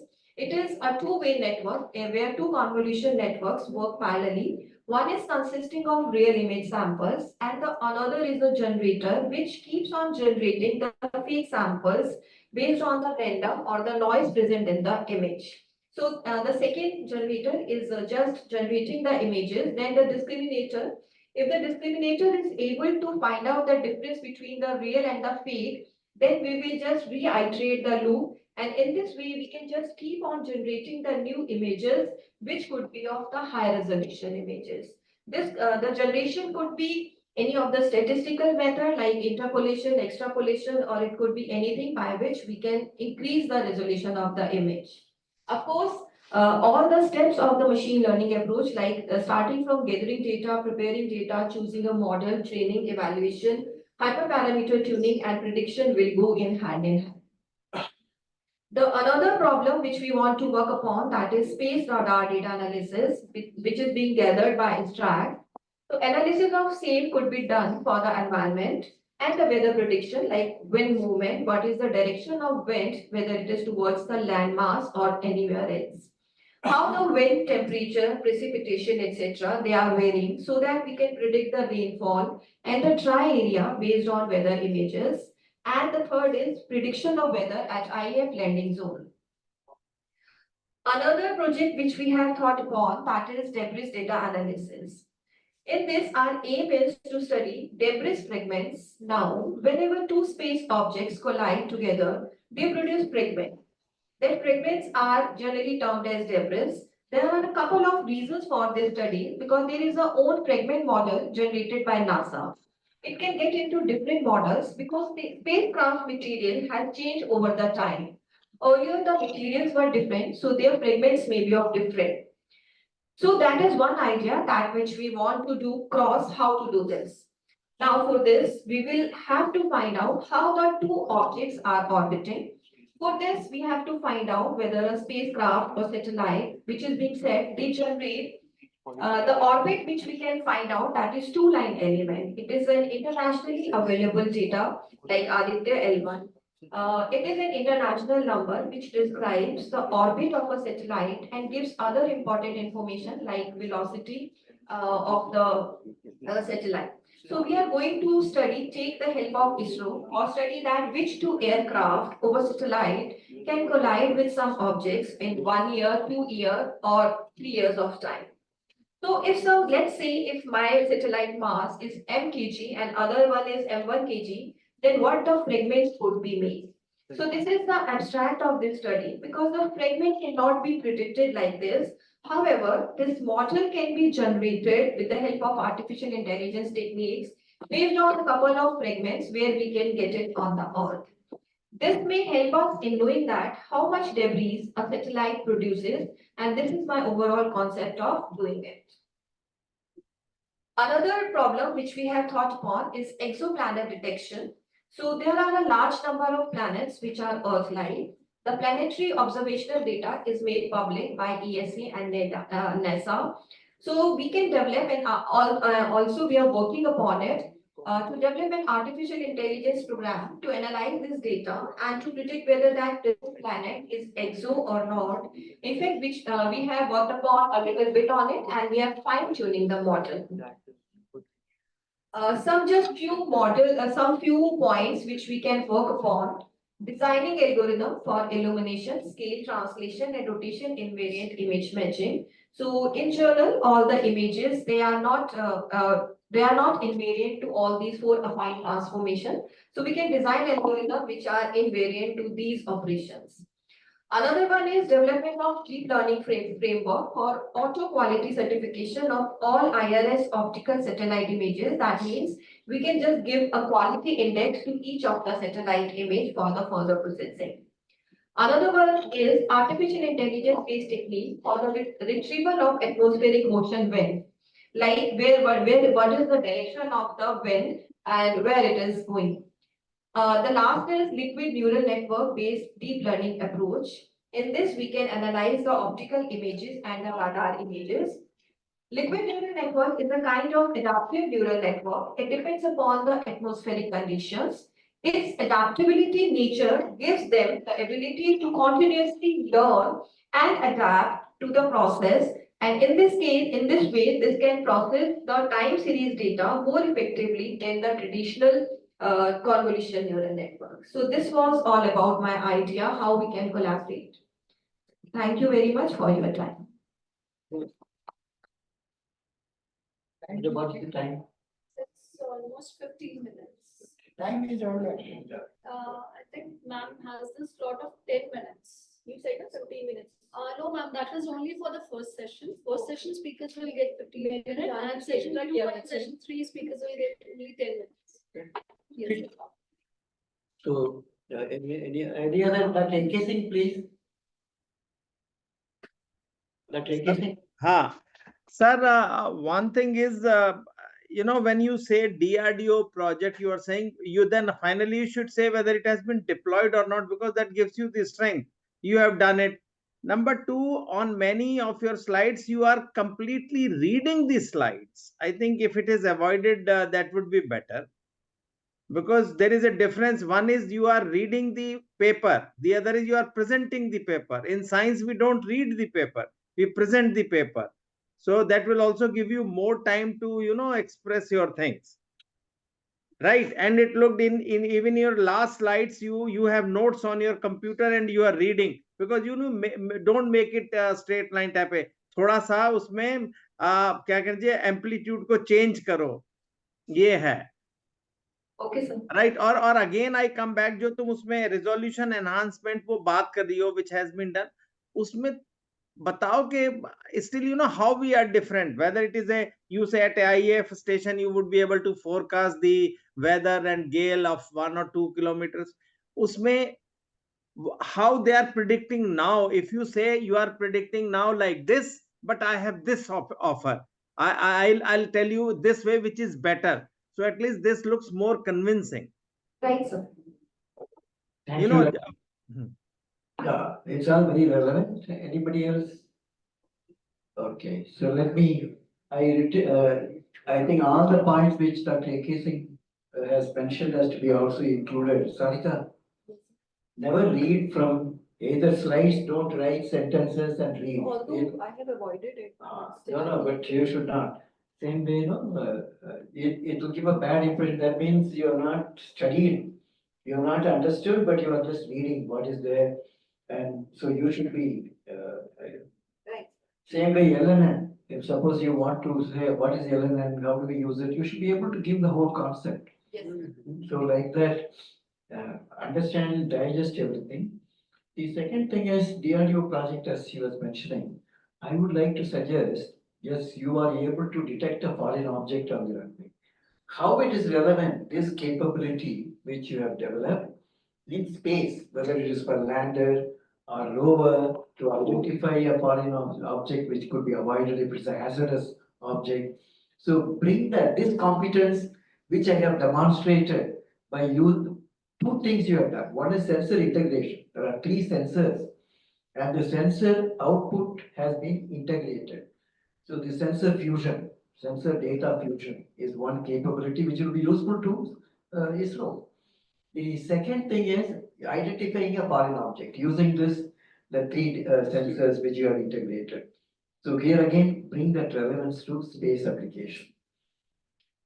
I think with that is okay, but you also reduce the time because first session only 15 minutes. All other, we have to inform them 10 minutes. All these speakers, they should not think that every speaker is given 15 minutes. The first session is 15 minutes. Right. After this, somebody else? You want? Now the data analytics is over. Data We analytics. do biology. Astrobiology, Dr. R. Silva Kumar and Dr. Abul Amir. Yeah. Only 2. That we will do it tomorrow. Tomorrow you do it. Okay. Then the reason is, now we have a technology transfer which I have to go, 2 o'clock.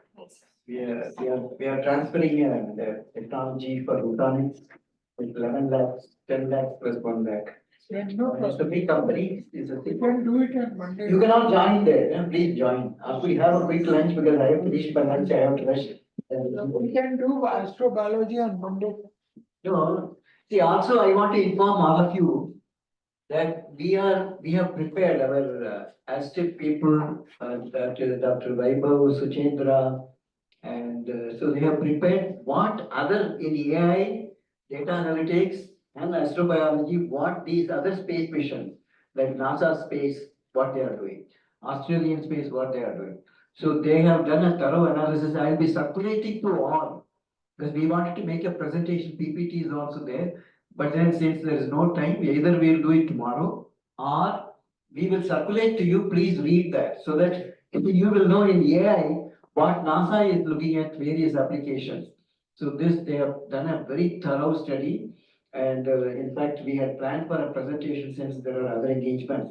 Either we will do it late in the evening today or tomorrow. Shefali will fix up sometime and we will make a online presentation so that everybody is calibrated with that knowledge. But you people look at also, if they ask suddenly after Datta's presentation, what is NASA doing in this space application in this domain?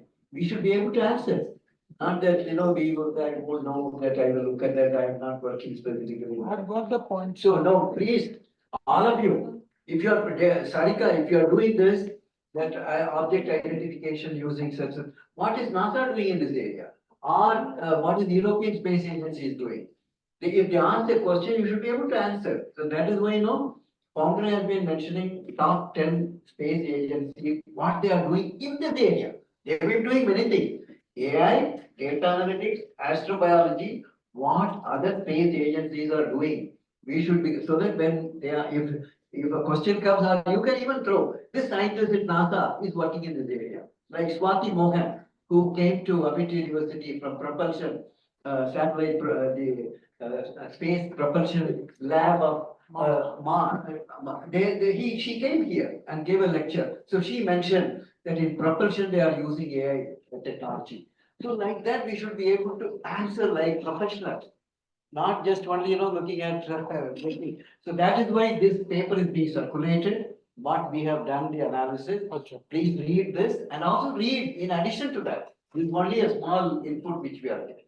You give the program. Dr. Amir, actually, we are also booking your ticket. You will also be joining. The ticket will be Shifali is making arrangement. You have to send your Aadhaar card and all that. I have already shared. Okay. Thank you. All the best. I will send to you tomorrow. Okay. Okay. Thank you, Founder President. And I think he has been listening to all the presentations. Founder President. Detailed program and biodata. Thank you so much for your, we will have your suggestions also and guidance in this. You have listened to all the presentation And we will also see the recordings of this. You have sent the recording. Yes.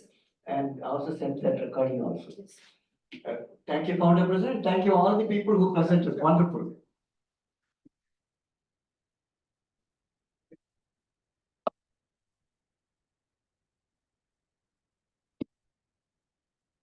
No.